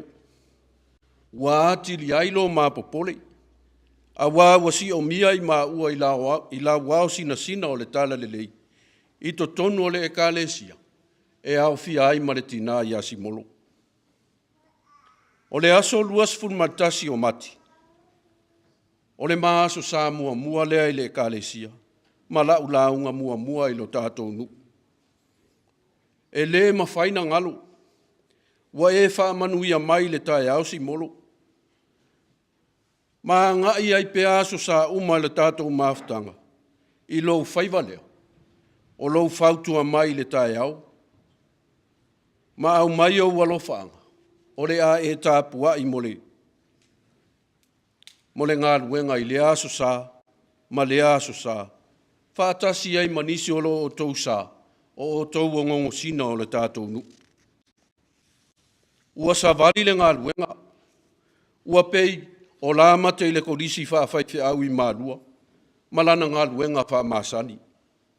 O le la ai luma e popole. O le solo muri e popole. O le alu I au tafa. O le nofo. O le tū ma le savali. A toa ma le tautala. Ua na o le popole lava. O le isi ma tautala noanga na suso ai. Na sau no ai le olo matua ma whai mai. Me rine e a mai le tō whali. Ua ata me rina ma whai atu. O la lava le leile mātou whale. E iaise mea e te iloa I le mātou whale tina. Va ai o lua. Whai mai aka ngaka o le ai kua I o le kou whale. E iloa aka ngaka I kokongo o le kou whale ai ka ilo iai. A we, pe o le mea ea e sa o nei tala. E iai ni a itu I le whale o le whaife au o ne anga. A o whiao iai tu I loma maurungia. O le lau o le ekalesia. Sa ta tau lava o na tau mai. Se manu mate no nofo pea ma tau sa vali mai lo mātou ai. A o le nei, ua whaita tala le tina ma whai mai. O le kele I o aiku sa ia I aso ia. A o iai si toia ina o whaareti. Masi ni ue o na ke toa. Wa o manatu ifo. Ai longa. Ai ao se ulanga ale lo matua. Ai le ai. Na toe sau noa mai foi. Ai la a uma le mātou tan noanga. O si whai whe a uia o na ke toa. Ua le la vava ai aitu. E sau le isi tae au le aso sa. Ai pa ua le mawhai na whai le lotu. Ai whai mai. Ua alu foi le pōta wivi matangata I o le whale. O mā ua malo toa lua. Ua mā le iloa. Pe mate whewhewi. Pe mate ata iai. Ai ole a alu le olo matua. Ai toe li uma whai mai. Au te wa ai atu lava. E le tai ia o na whewhe ni a itu ta mai te ole tua māsanga. O au, ua o nene. Ma o whai atu ai. Ioe. E le ma whaina o mai ni aitu. O lea foi no nofo atu isi aitu. Chapter 2. Vaenga lona lua. Whaulu talaina. O le aso so o le ngā luenga. Na tā whailoa isi molo I le malu I le aso sā. Wha a perila. Lua whe luas funmatasi. O le māwha a manatunga mua. Ina ua maea. Ma e sau noa mai. Lau susunga I le whaafea ngainga. Se I whaava noa anelo waso lulu. O le aso whanau o si au tama o Jared. O te leiloa Jared. Ai ua wawela utali atu ma le fia. Ele ona o se te utusi e maua mai a te ia.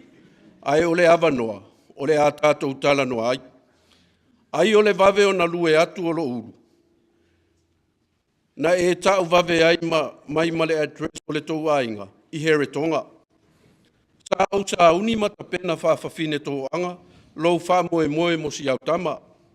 Ina ia o manu ma lo ina lo loto tina. Na uma le loto. Sau noa whawhetai mai. Le tina ia Simolo.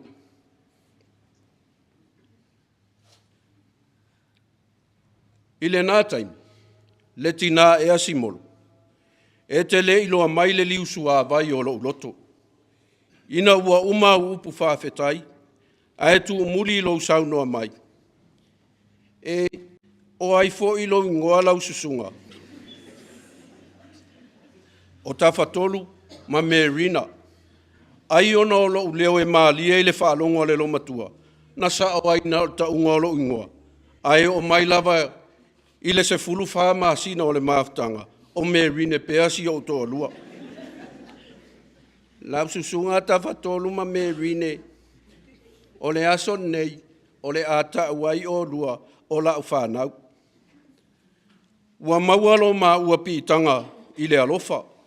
Ona mao mai aile i le fale ma le fia tele. When Sarah said, "Thank you very much," it completed us that day. Ua mavivi i le atua, ua manatu ifo, ua tau le tata avili o le ngaluenga. A o le isi aso lulu, se fulu faa perila. A o fai fafanga le ekalesia. Ua au mai le fafanga le tina ma le whanau. E sa sala tau mafa, a e talinga tā le wha alo.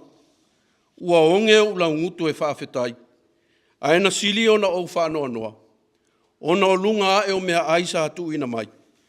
Sa atu umai ai male 5 hala New Zealand. A e lau tua i le upu.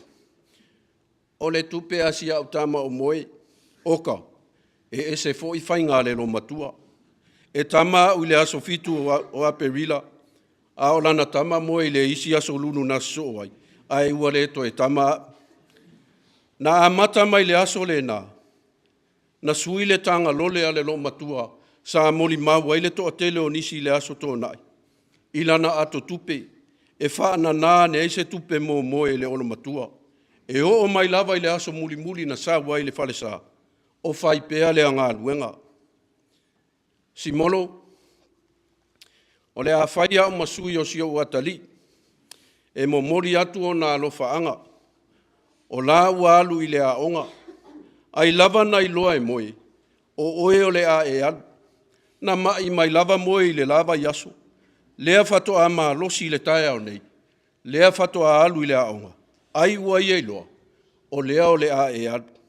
Malana upu, ia manuia lau malanga tina. Valu se fulu tausanga o tina, o se aso na matua i fia ai o ia. Ma sa mo mori mai foi lana whawhetai tele, o na whai mai a ia, e se foi na i maa ua whainga, a ena o whai ai. Tina o le aso whanau o oe, ia wha mua lava oe. A whai ua e fia, ua ma fia foi. Ma ua fia o ma foi la tātou e kālesia. Sa e wala au wha alo iai. Na whai foi lana mori mau le whale sā. O tala lava i aso tau a mata o le ngā luenga. Malona fiu e tau a naulana mana mea. E saula te toa lua i le lotu. Tulou o tau le whanau. Na uma le lotu. Ai o tuli loa tala i a whale tui. Ai whai mai le lo matua. E te iloa oe. E le i asi o toa lua. Ai o te whai atu loa e sau le lotu. Sui mai loa ona fōringa i atea. Ona ata lea mato e whai mai. Tā lo whai sito e ina. O Simolo. O le tangata fo i e fia e siva. E pei o lea pō ilo na aso whanau. O lau au leo mua sa whai. Na whai le vave au. I le ekalesia nei. O Simolo, o le tasi o tangata, nai ai, i aso e tolu na whai ele mātou au leo. Chapter 3. O le tala mai le sunga i le toe ina ia whareti, ma le whale tua ia ngangau. Na tau wala mai le sunga ia naketoa, ma tu fosa talangi. Aso luas fulu valu a perila luafe martasi, na au mai ai le api o le ngā luenga. O le tala o le ngā luenga i o ne anga nei. I le aso sfutasi o iuni afe iwa se lau ono sfut ma le 5. Na whai ai le fono ai la tau na manatu. Ua tatau ona whaatu se e kālesia i o ne anga nei. Ma sa whai le Foster Hall i Grey Street o ne anga. O le lisi o tangata na iai le fono. E la vea mai ai ma le suafa Simolo. Ai le ai se whai. Tasi le masina ua mawai. Ai whaatu ina loa le kālesia. I le aso sfutasi. Iulai, o le tausanga lava lea. I le sauninga sa whai, i le hall fo i lea. Ma sa iai foi le suafa Simolo i le sauninga whapitoa. Ma nisi o i lātou e toa 5 maltasi. Ai le o iai lava sona whai. Ua mawae masina ma masina. Ona mauti noa i leo le au whai o mata whale a le kālesia. E 2 ma le fitu. E se fulu fitu ulu ngāri. Ai se fulu tamaiti. E tusa o le tala whaareti se i tulou. O le toa se fulu la o tamaiti. Sa iai ma le ingoa lea Simolo. Se i tulou le pa ia o a inga. Aso 2 ma le iwa novema. A fe iwa se lau fitu 5. Na wha ulu fale ina i loa le urua i malu le e kale sia i oneanga nei. O peni eli. O whainga mea alofa o le fale saa. Na outo e mawaile suafa lava o Simolo. Malana mea alofa. E tolu se lau se fulu ta alani usila. I le aso le wha ulu falenga. Ua le aso na wha ipo ai le tina. Malana mana mea. Aina o le aso na papatiso ina ai. Joanne Rasela. I le aso sfulu tolu o ke topa. A fe iwa se lau ono walu. Ina ua tolu ono tausanga. Sa o maua i le pepa o wha maunga. Le suafa fale tui. Ai o le mana mea lea a le tina. A o le aso 2 fitu o mati. A fe iwa se lau walu 2 malua. Na fatoa o wa ai ai loa i le suafa Simolo. Ua pipi i ai. Ma le suafa Lavea. Ai o le ali ia o le itu. O le pule na mua i malai. E pui sa o e wha. Ma le a inga sa o malau. Le tō wha le tula whale. Le ati po niu ma le whasau. Le nofo i tu a inga ia e oe sa fotu. Susu o lilo mai awa. Ma vai o le nofo a fia. Tulona oe sa la whai. Ma le nofo a pule. Chapter 4. And the final chapter. Tō whaala pele.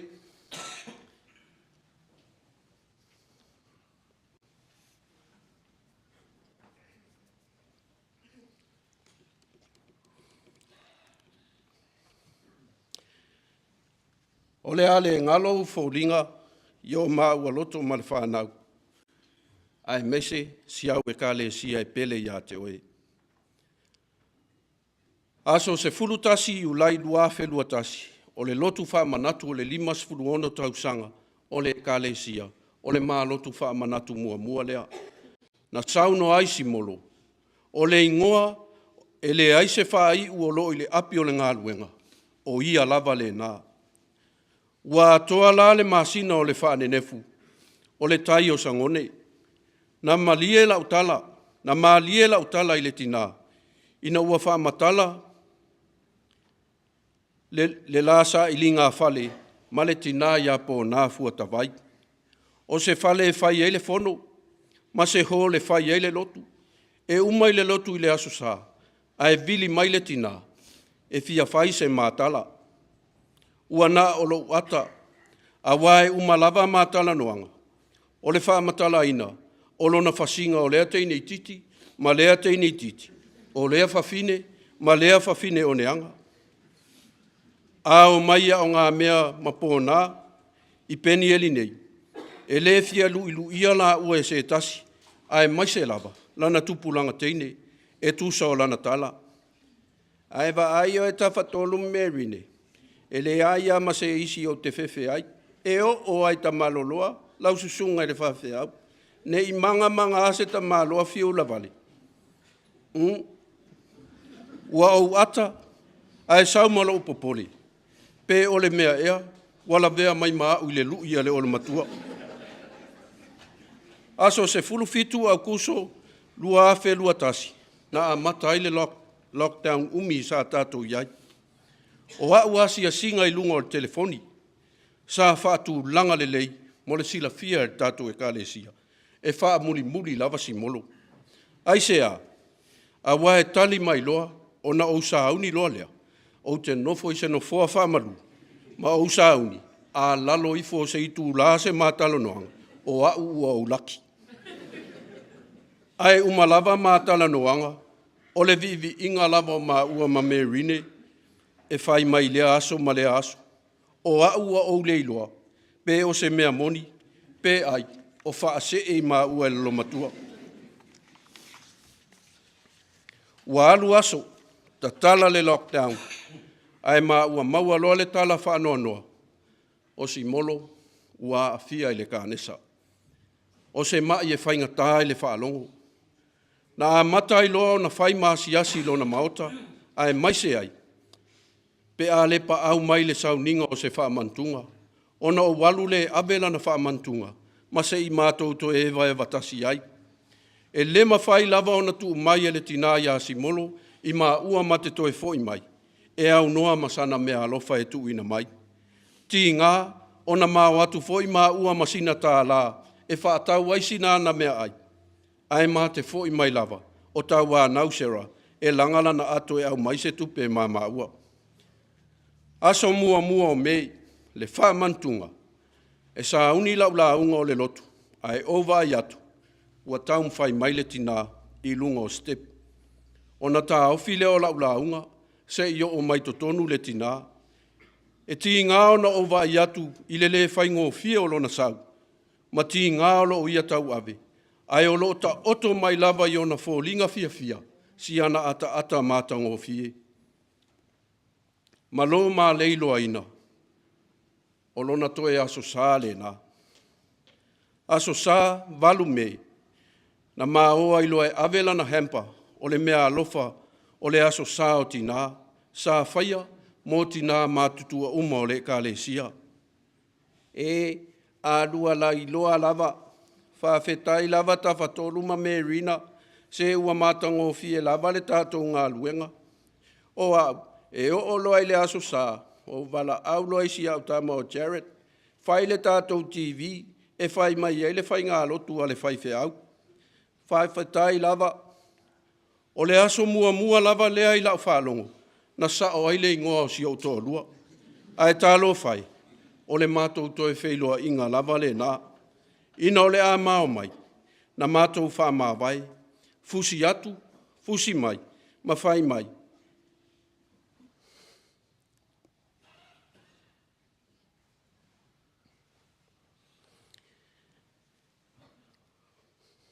Ia manuia lava le luanga aluenga. Alofa atu isi au whanau. Ai maise si au tama o moe. O ita, pei atafua e aisi o watari. O le a pele ane lava ia Simolo. Ai ngalola na whaife au. Maloma leilo aina. O anato e upu ia moi maua. Aso 5 Iuni, na māoa i loa i le whale mai, e avela na whaamantunga. Ma se i asi lo na ma, ina ua vili mai le whanau, o ia ua i le whale mai. Tālo whai, whaita o le a tātou e tala noati nā, se to e whaini a tātala sua, ai ua le ai. Ua e le langona mai lau whanau. Na e whai mai fo i o maa ua o lau whanau. Ai ua le langona mai maa ua. Ua nā o lau si ioa i le langi. Ma lau whalongo ua sola maari e atu. Aso ono Iuni, to e alu le asia singa ma se manatu. Ai o le a maua se avanoa. Ai pangalea. Ua le ai lava. Aso 7 Iuni, iwa 5 i le pō. Na tatangi ai le mātou telefoni. O le siu fofonga o le tamā i a matau i au. Ua whāpea mai. Lau susunga i le whāpea ngai ngata whatolu ma le whale tua. Ua sola lo tātou tina. O mātou e sa fia finga mo ele tina. Tālo whai. Ua tae le maamora nei le aliti o le tai. Ua masofa le whaamai mau o sanga mea uta. Le maota nei tū lua ai le whale a ana. Sa wha me melo iai le la au na whausia. Le susunga i le tānu wasa. Ua ato fuli fo i le tāua lunga o lupesee. Ma ua sisina wha ai tō ailo i mata o le ainga sa tuala. Matai mali e utu. A o muri fosi foi, ua pe ia o na tau walunga. O na whātai o le tama sa le wālasi. Le mua ngututia, na laupa ea le whāfuruina o le tau ma le uatongi. Ua masusu le whale a ana, ai tangi tui ta ele i vao. Ua sola lana a rio i le vanu o pulotu. A o foe ma le matua, ua ngaulo na tō, solo le falute, ua motu le fue, sa fai mamonge oso le toa fia o alii, na le leo i le taua ana. Lau pele, lo tina ai, sa wia i na alu, e te alu ma ave o ma ua fatu. E fai au masui o le kalesia, ta matina matua uma, o le ekalesia i o neanga, e o lava i na ia mātou whanau. Wō mau mea mai, o te whaapea atu ai. Simolo,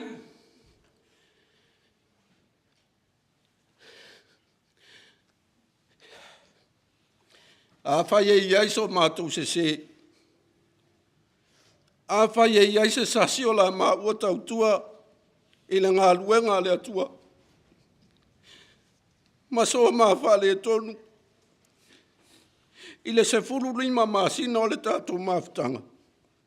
Ma lie lau whina ngalo. Wha mā ngalo i mā ua ma le whanau. Wha mā ngalo le kalesia. Wha mā ngalo i mātou uma. Wha mā ngalo le maota i penieli. Wha mā ngalo le kalesia e whakasa i oneanga nei. Ia manuia lau malanga Simolo. Mātou te alo lofa tele mo oe. Sainia e lau whanau. Tawhatolu ma Merina. Male e kalesia.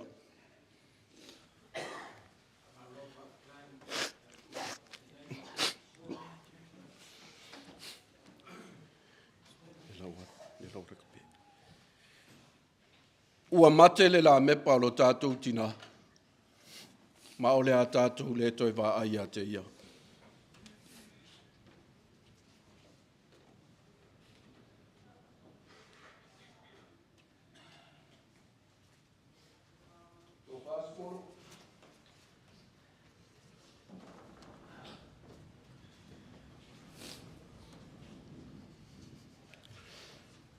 Fia usu, peselea tātou usu mai.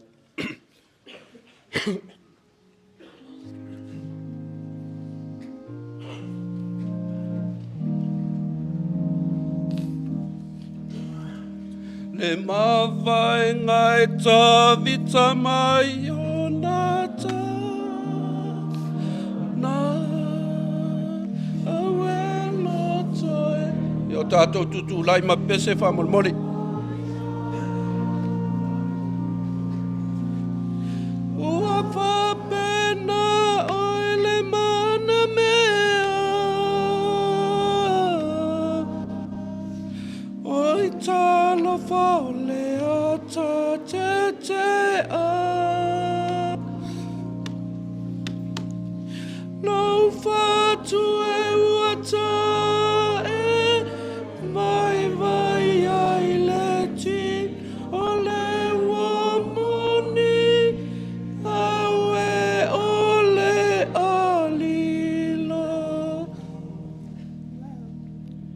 Ila ulu pe ole a eso fai fo nei le fafa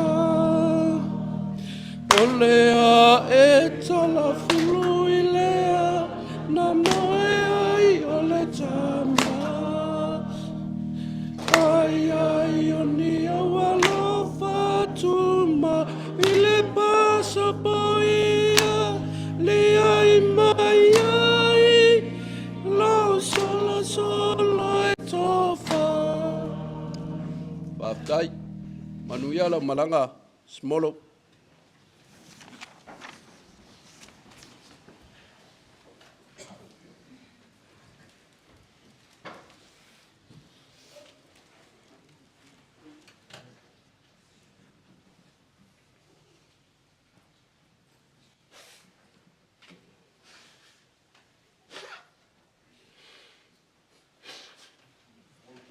atu i le nganga whaamawalalo.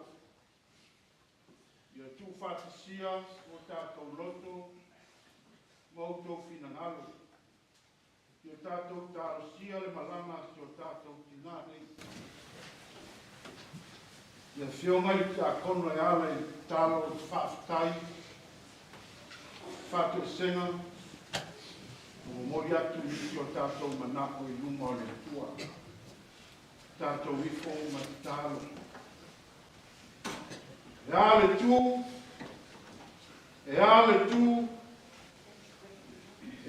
tu, lava oe o mātou atua. Aua whai lava oe ma mea mātou te no nofo ai i lea tūpulanga, ma lea tūpulanga. Aua ai au tūpulanga lava oe. O le atua oe mai le wawau e o lava i le whaavau. O le tufunga ma le mātai saua wana e whoa le lalolangi. Ua le lei ma māta ngō fie. Ona e whaia leo le tangata ua whai ma pale alia lau whoanga pa ia. Ele ma le tali tonunga ia i loa le tangata le vata pui o le tangata malau fio. Ua mātou au aile ngā o le whaftai. Nui la waina o mātou poto mai le fusiala ma le loi mātou malingi. Ai alau walau pa ia i lau au auna nei. O mātou tari tonu e le babae o lofa ma lou anga le le.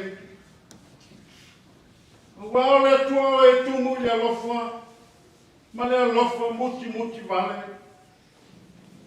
E tele ngese lo toa sā. Halo o lofa ua wha mua pēa i ai mātou. Ua au mātou tari tonu. Halo mātou ola ua i au au. Halo mātou oti, halo mātou lea manuia mai a te oe. Nei tio foi a sa afi, ne apostolo nu ese ma whapea i fo. O le soifuanga lo mātou soifua ma mātou wola ai. Wana au se whale apitanga aua mātou mapuri ai. Wana au se whamoe mātou te api ai. E sa eri ai se ai au a. Sa mātou whainga malanga i le whale o umana e saunia. E oe mo i mātou le atua.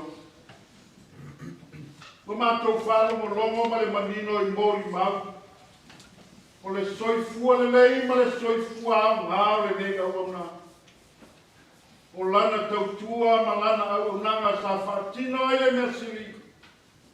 O lana whautua. O ana apua inga sa whaia i le alofa.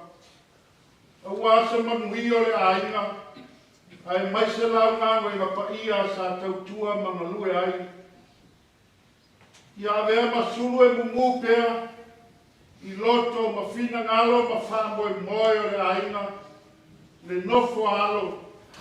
Ai maise le pa ia i le kālesia. Mātou whaafitai le atua. Ki le ngalo e ngalo o ngāna pa ia e whaatupu e pēro mātou malosi. E whamawhana pēa mātou whano noa. E whaloto tele pēa mātou vai. E whamaros tau i taimi mātou te mawhotia ai. Ai maise o taimi. O taimi e whainga tā ma sosa ai o mātou ola. O taimi e le piti ai o mātou mawhau o na whawasenga. Whainga tā le ola nei. E se le mawhana whana le pai mai o ro ngāna pai a. Whaaloto te tele i nai mātou. Whaafitai lau tuspa ia, o le suru e malama lama i o mātou ala. O le upo le ono no fina ngalo whairo mai. Ia wao mai ai mātou uma, e ala i lau wala upa ia. Whaafitai ai e suke riso lona maliu malona te tu maru malo. Mai le oti ma le tu maru. Wa ia whaala i nai o mātou tangata. mai le loto le ansala. Wai ale liu ina nei na matui tui ma le ti ngā le oti, ma le tūnga mau. Wa vea mano fuanga o le whae aina, wa vea mano fuanga o le ori o le tangata whātutua. Wa vea le oti, ma wana i whātasi atuai, le tangata i lao fio i lo malo longa i whāwau. Ia tuma watu i lao fio, le mamaru le viinga, le pule umalawa, le i maso uma e o lava i le whāwau, e whāwau lava. O mātou pūno nou i o luma le alie, o mātou taritonu, e leo e se se mātou. O au mātou taritonu e se se le tangata. E iai foi whale tonu o lau o gona nei. Whapena foi mātou o tangata i lea haso ma lea haso. Alo mātou wala au fio. Lea ie, e ufi a manungase i o mātou whale tonu. O ani o mātou a leu. Ala no mātou wāta puia ma oiro mātou atua. O mātou tatonu, o mātou whasiri lawa i mātou. Ai whangaro loa lofa ma loa anga lei. O mātou tatalo i lau fio le tua. Ka fio mai a loa ngā. Pea ngānga o whamai senga. Pai fina ngalo ma mātou roto. I o mātou la gona o fisoa soa ni mai ai mātou. O taimia ngāngai fuai o mātou wola whātua tua. Au wāle mafutanga pe le mai. O loi mātou o mali. O le mafutanga ma lau wāle. O mātou tukalo i atoi. Loa ngāna whanapatana. Whamaise, no whaaro i pa ia i ai karua. Ai maise o le mei kāle sia. E ala i le wāla pa ia. I lau o wau. E tua, o mātou tukalo i atoi. O lau fio e mau ai le mawhanwhana. O lau fio e mau ai le loto tene. E whamalo au mātou, ma whare te tene mātou. Kai mi whai te tāo mātou lola. Ono le tō seo te taso ti nā sa pene. I ki tōno le nei kālesia. Ai maise le aima ma le no whālu. Ia vea mo li mau o lona soifua malue, o lana tautua ma lana au nanga. Ia whai ma sao taua. Ia tupu i loto ma whina galo.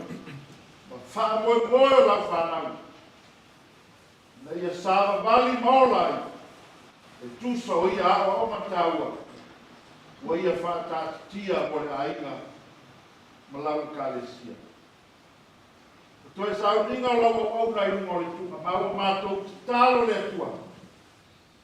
Ia iai loa ngāna whātasi mai mātou. Te teina i mātou le sāma le mua loa loa. Ina ia whātau nu ai male manuia. Sau ninga o lo mātou ki nā. Le atua mātou ki tālo a mātou whālo malongo i lau o fioma. Ia la auna oi ala i lau auna o tofia. Mātou whālo kolomo wale manino po le aso festa lai mai ai mātou. Ma ia ala o ina ai pē mātou. Le ala o umana e saunia. Ma le ala mātou te ui atua i nā ufio. I lou mālo longa e whālo au. Mo mātou te tālo le atua whātasi ma le telo te tālo i o mātou loto. O foi na atu whakasi la o fio e whai alofi na mau. Ai le o mātou loto. Lo suafa Yesu o mātou tālo tuai. Amen.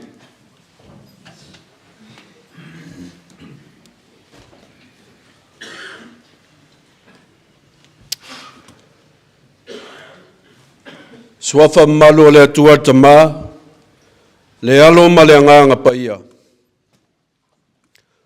O sina upu, mo i tātou i le nei aso. E whai, ma wha malosi. O le au whaonga ina, sina vaenga o le whai upu e sifun maleiva o le tusi o Ioane. E tata iai manatu o le nei aso. Ma au te tau e whaita wina e whapea. Ua puni tia whaito toa o le mea na poto aile au so. Ua maliu atu Yesu. Ua tui to tonu. O na wheta lai leo ia ia teila atou. Ia o tou manuia. The doors being locked, Jesus came and stood among them and said to them, "Peace be with you." O le manatu au tua ma whauwhaunga. E mai le whai to toa tā puni, o le siu fofonga, ia o tau manuia. From the closing door, may peace be with you. In the middle of uncertainty, Jesus stood among his friends. They are his family in regards of his journey as a man on earth. For the first time, Jesus had shown himself to his friends and family since his resurrection. Jesus knew by heart that the house was shadowed with pain and fear. A lot of mixed feelings. And through that experience, he only offered one thing: to say hello and to say goodbye to them. He offered them great courage by saying, "Peace be with you." He gave them peace that provides comfort and a promise of new possibilities and confidence in his ability to overcome difficulties in the world we are living in. But there is something important beside him: the closing door of the house. Le whaito toa o loo tā puni, na alanga mai ai le ali, ia ia te o tau le file mu o le ali. Ia o tau manuia. O upu wha tā lofa, ma upu wha mā vai i to tonu o le whale. O upu e avatu ai le mā whana, ma le anganga wha maise o lo tātou wari. Ina ia loto tele ai le tangata ua vai vai. Loto tele le tangata ua mawhatia ma whanonoa. Ai whape whea le whai totoa o lo tāpuni. Whai mai le mori maua le au whai evangelia. Na whaia ma whaatino uma Yesu mea uma o iai le whangai lele. Toi pau a leo le mea le whaia Yesu. E leita tala ina Yesu le whai totoa. O le fale, ai ulu fale ai tonu. Ne mea lea na raiona, pesasi ai ma whauwhaunga o tangata. Pe o le mea e ana toe tu mai Yesu, o se anganga, po o se tangata. O le tali, na toe tu mai Yesu ilo na tino na oti ai. Ai se awa le tatala ina ai Yesu le whai totoa. Pe a whai o ia o se tangata. Le mama lue o le nei au fia.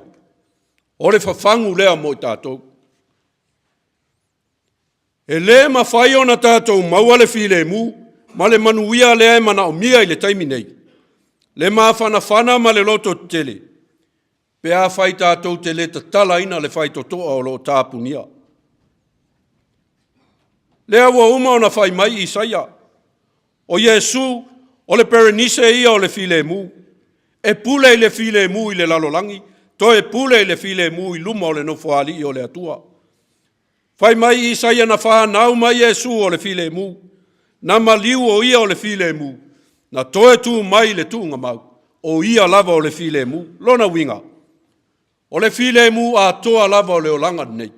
O la e ia Yesu ke riso. Lea na ia ofo mai mo lona au so. I le taimi na wha vau wai. Ai wha pe whiona tātou maua le na file mu. Pa i ai o a inga. Le ka le sia. Wo mau mea mamai. Ta tala le whai totoa lai tā puni. Ta tala le whai totoa se i o tātou wha longo atu. Ma au mai to tonu le manuia. Lai wha tali mai mo tātou. Ina ia o tātou manuia. Ele o se tiute lea o Yesu. Le ta tala o le whai totoa lea e tā puni. Wa umane ngā luenga Yesu. O le wha sino mai a te tātou. Le ala tātou te uiai. Ale ngā luenga tātou e whai. Ta tala le whai toa la. Wa lava ia lo tātou no nofo i to tonu o le whale ma le whememe ai. Wa lava lo tātou no nofo i to tonu o le whale ma le whano noa. Wa lava ia lo i mata e tele. Wa tātou ave ese atu ma o tātou tangata. Ai tātou woe ta tala le whai toa la. Mea lea na le tala ina ia Yesu le whai toa. O le whai ta lia o le tangata kersiano. Na te ta tala ai le whai toa. O na alu lea. Alu atu i whafo. I le mea lo iai le malama ma le file mu. Le alava ua tu mai e lo tātou wa li whaola mo i tātou i taimi o lo tātou mawhatia ma le tangi. Le filinga sao loto. A tātou fia maua le file mu, a tātou fia maua le mawhanawhana. Ta tala le whai toa na. O aina tāpu nia le whai toa, o tātou lava na tāpu nia le whai toa. Ia e ole ale tāpu nia whapewhea. Le whainga tā ma le asa o le oti. Whawhewhea ona ta tala whai totoa o lo polonga o tātou loto. A le au a whai mai Yesu, la whana ue. O usoe, wa lava le nātanga. A whai wa auto e tū mai le oti. O le auto e fo i atu i le atua. O lo wa wala lea. O le tātou wa wala lea. O le tatala o le whai totoa lea. O na tātou muli lea ia Yesu. E leito e tū mai Yesu o se anganga. A o lona lava alofa, na ia le tatala i le whai totoa. Se i whai le filifilinga mautua le tangata. Lo tātou nu ue le ne yasu. E matala loa le whai totoa lea. O na tātou maua loa lea. O le manuia lea o whetalaia mo i tātou. Tātou te tatala loa le whai totoa lea. O whafo atu o le whai totoa lea. O lo pupula mai ai le lao le atua mo i tātou. Po le alo tātou mawhatia o lo i to tonu o le whale. E matala loa le whai totoa, ngaloma. O le mea lea, tu whātasi o tātou lima, o tau le paia o ainga, tu lou susunga i whawhea ngainga. Whale tua o le toa ina, le mamalu o le nofo asuafa, paia o le kālesia, manaia tātou whanau, wo mau mea mai o le tātou tina, tātou lima whātasi, ta tala le whai totoa o le polonga ma le whaanoa noa, ai tātou o atu i whafo, i le mea o loo iai le fia o lo tātou wali. Ia manuia lau malanga, lo mātou tina Simolo. Amen. Tātou tūtū lai, ma usu le, vi ingo le atua e limas funmatasi. Limas funmatasi le vi ingo le atua.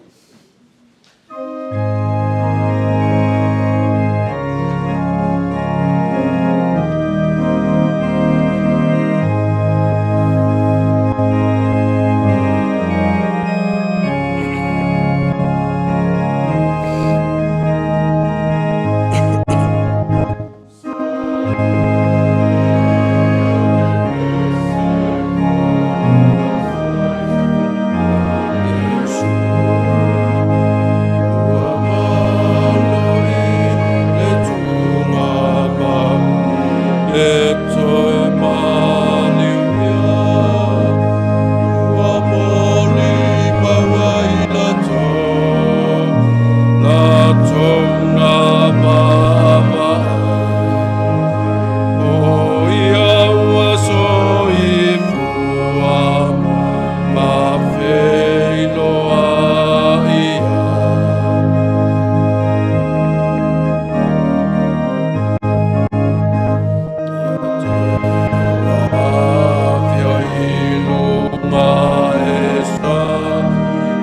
i tātou le malonga le malo tuma ua moli maua i lato atou na vava o ia ua soifua mai feiloa ia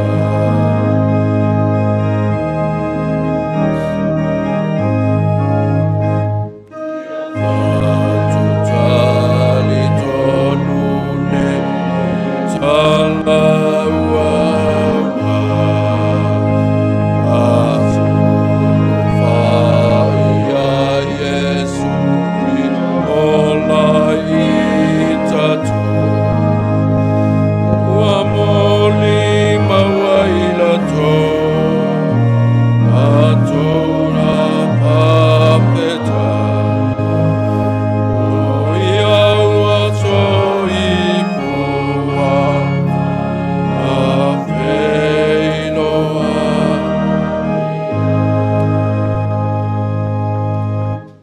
O le a mātou o atu lo mātou tamā, e tūina atu le tino lo mātou tina.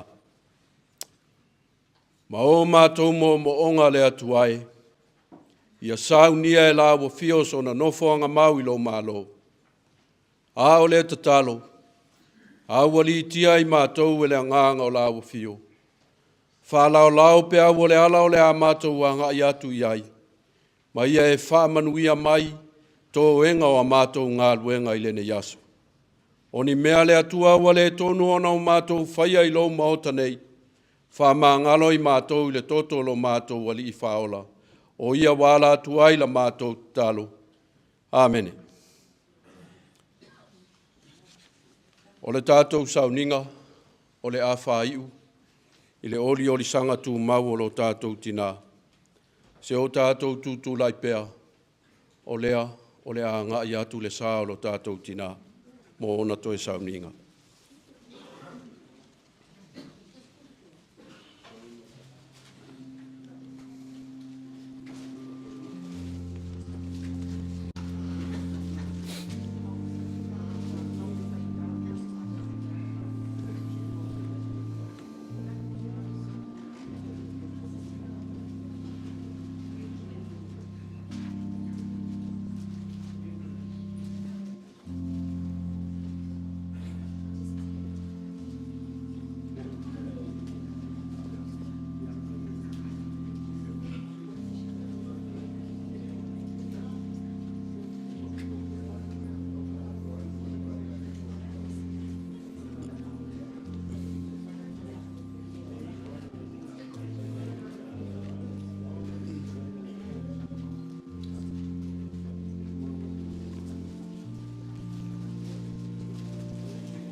Whamolmole le malu o tātou tāpua inga.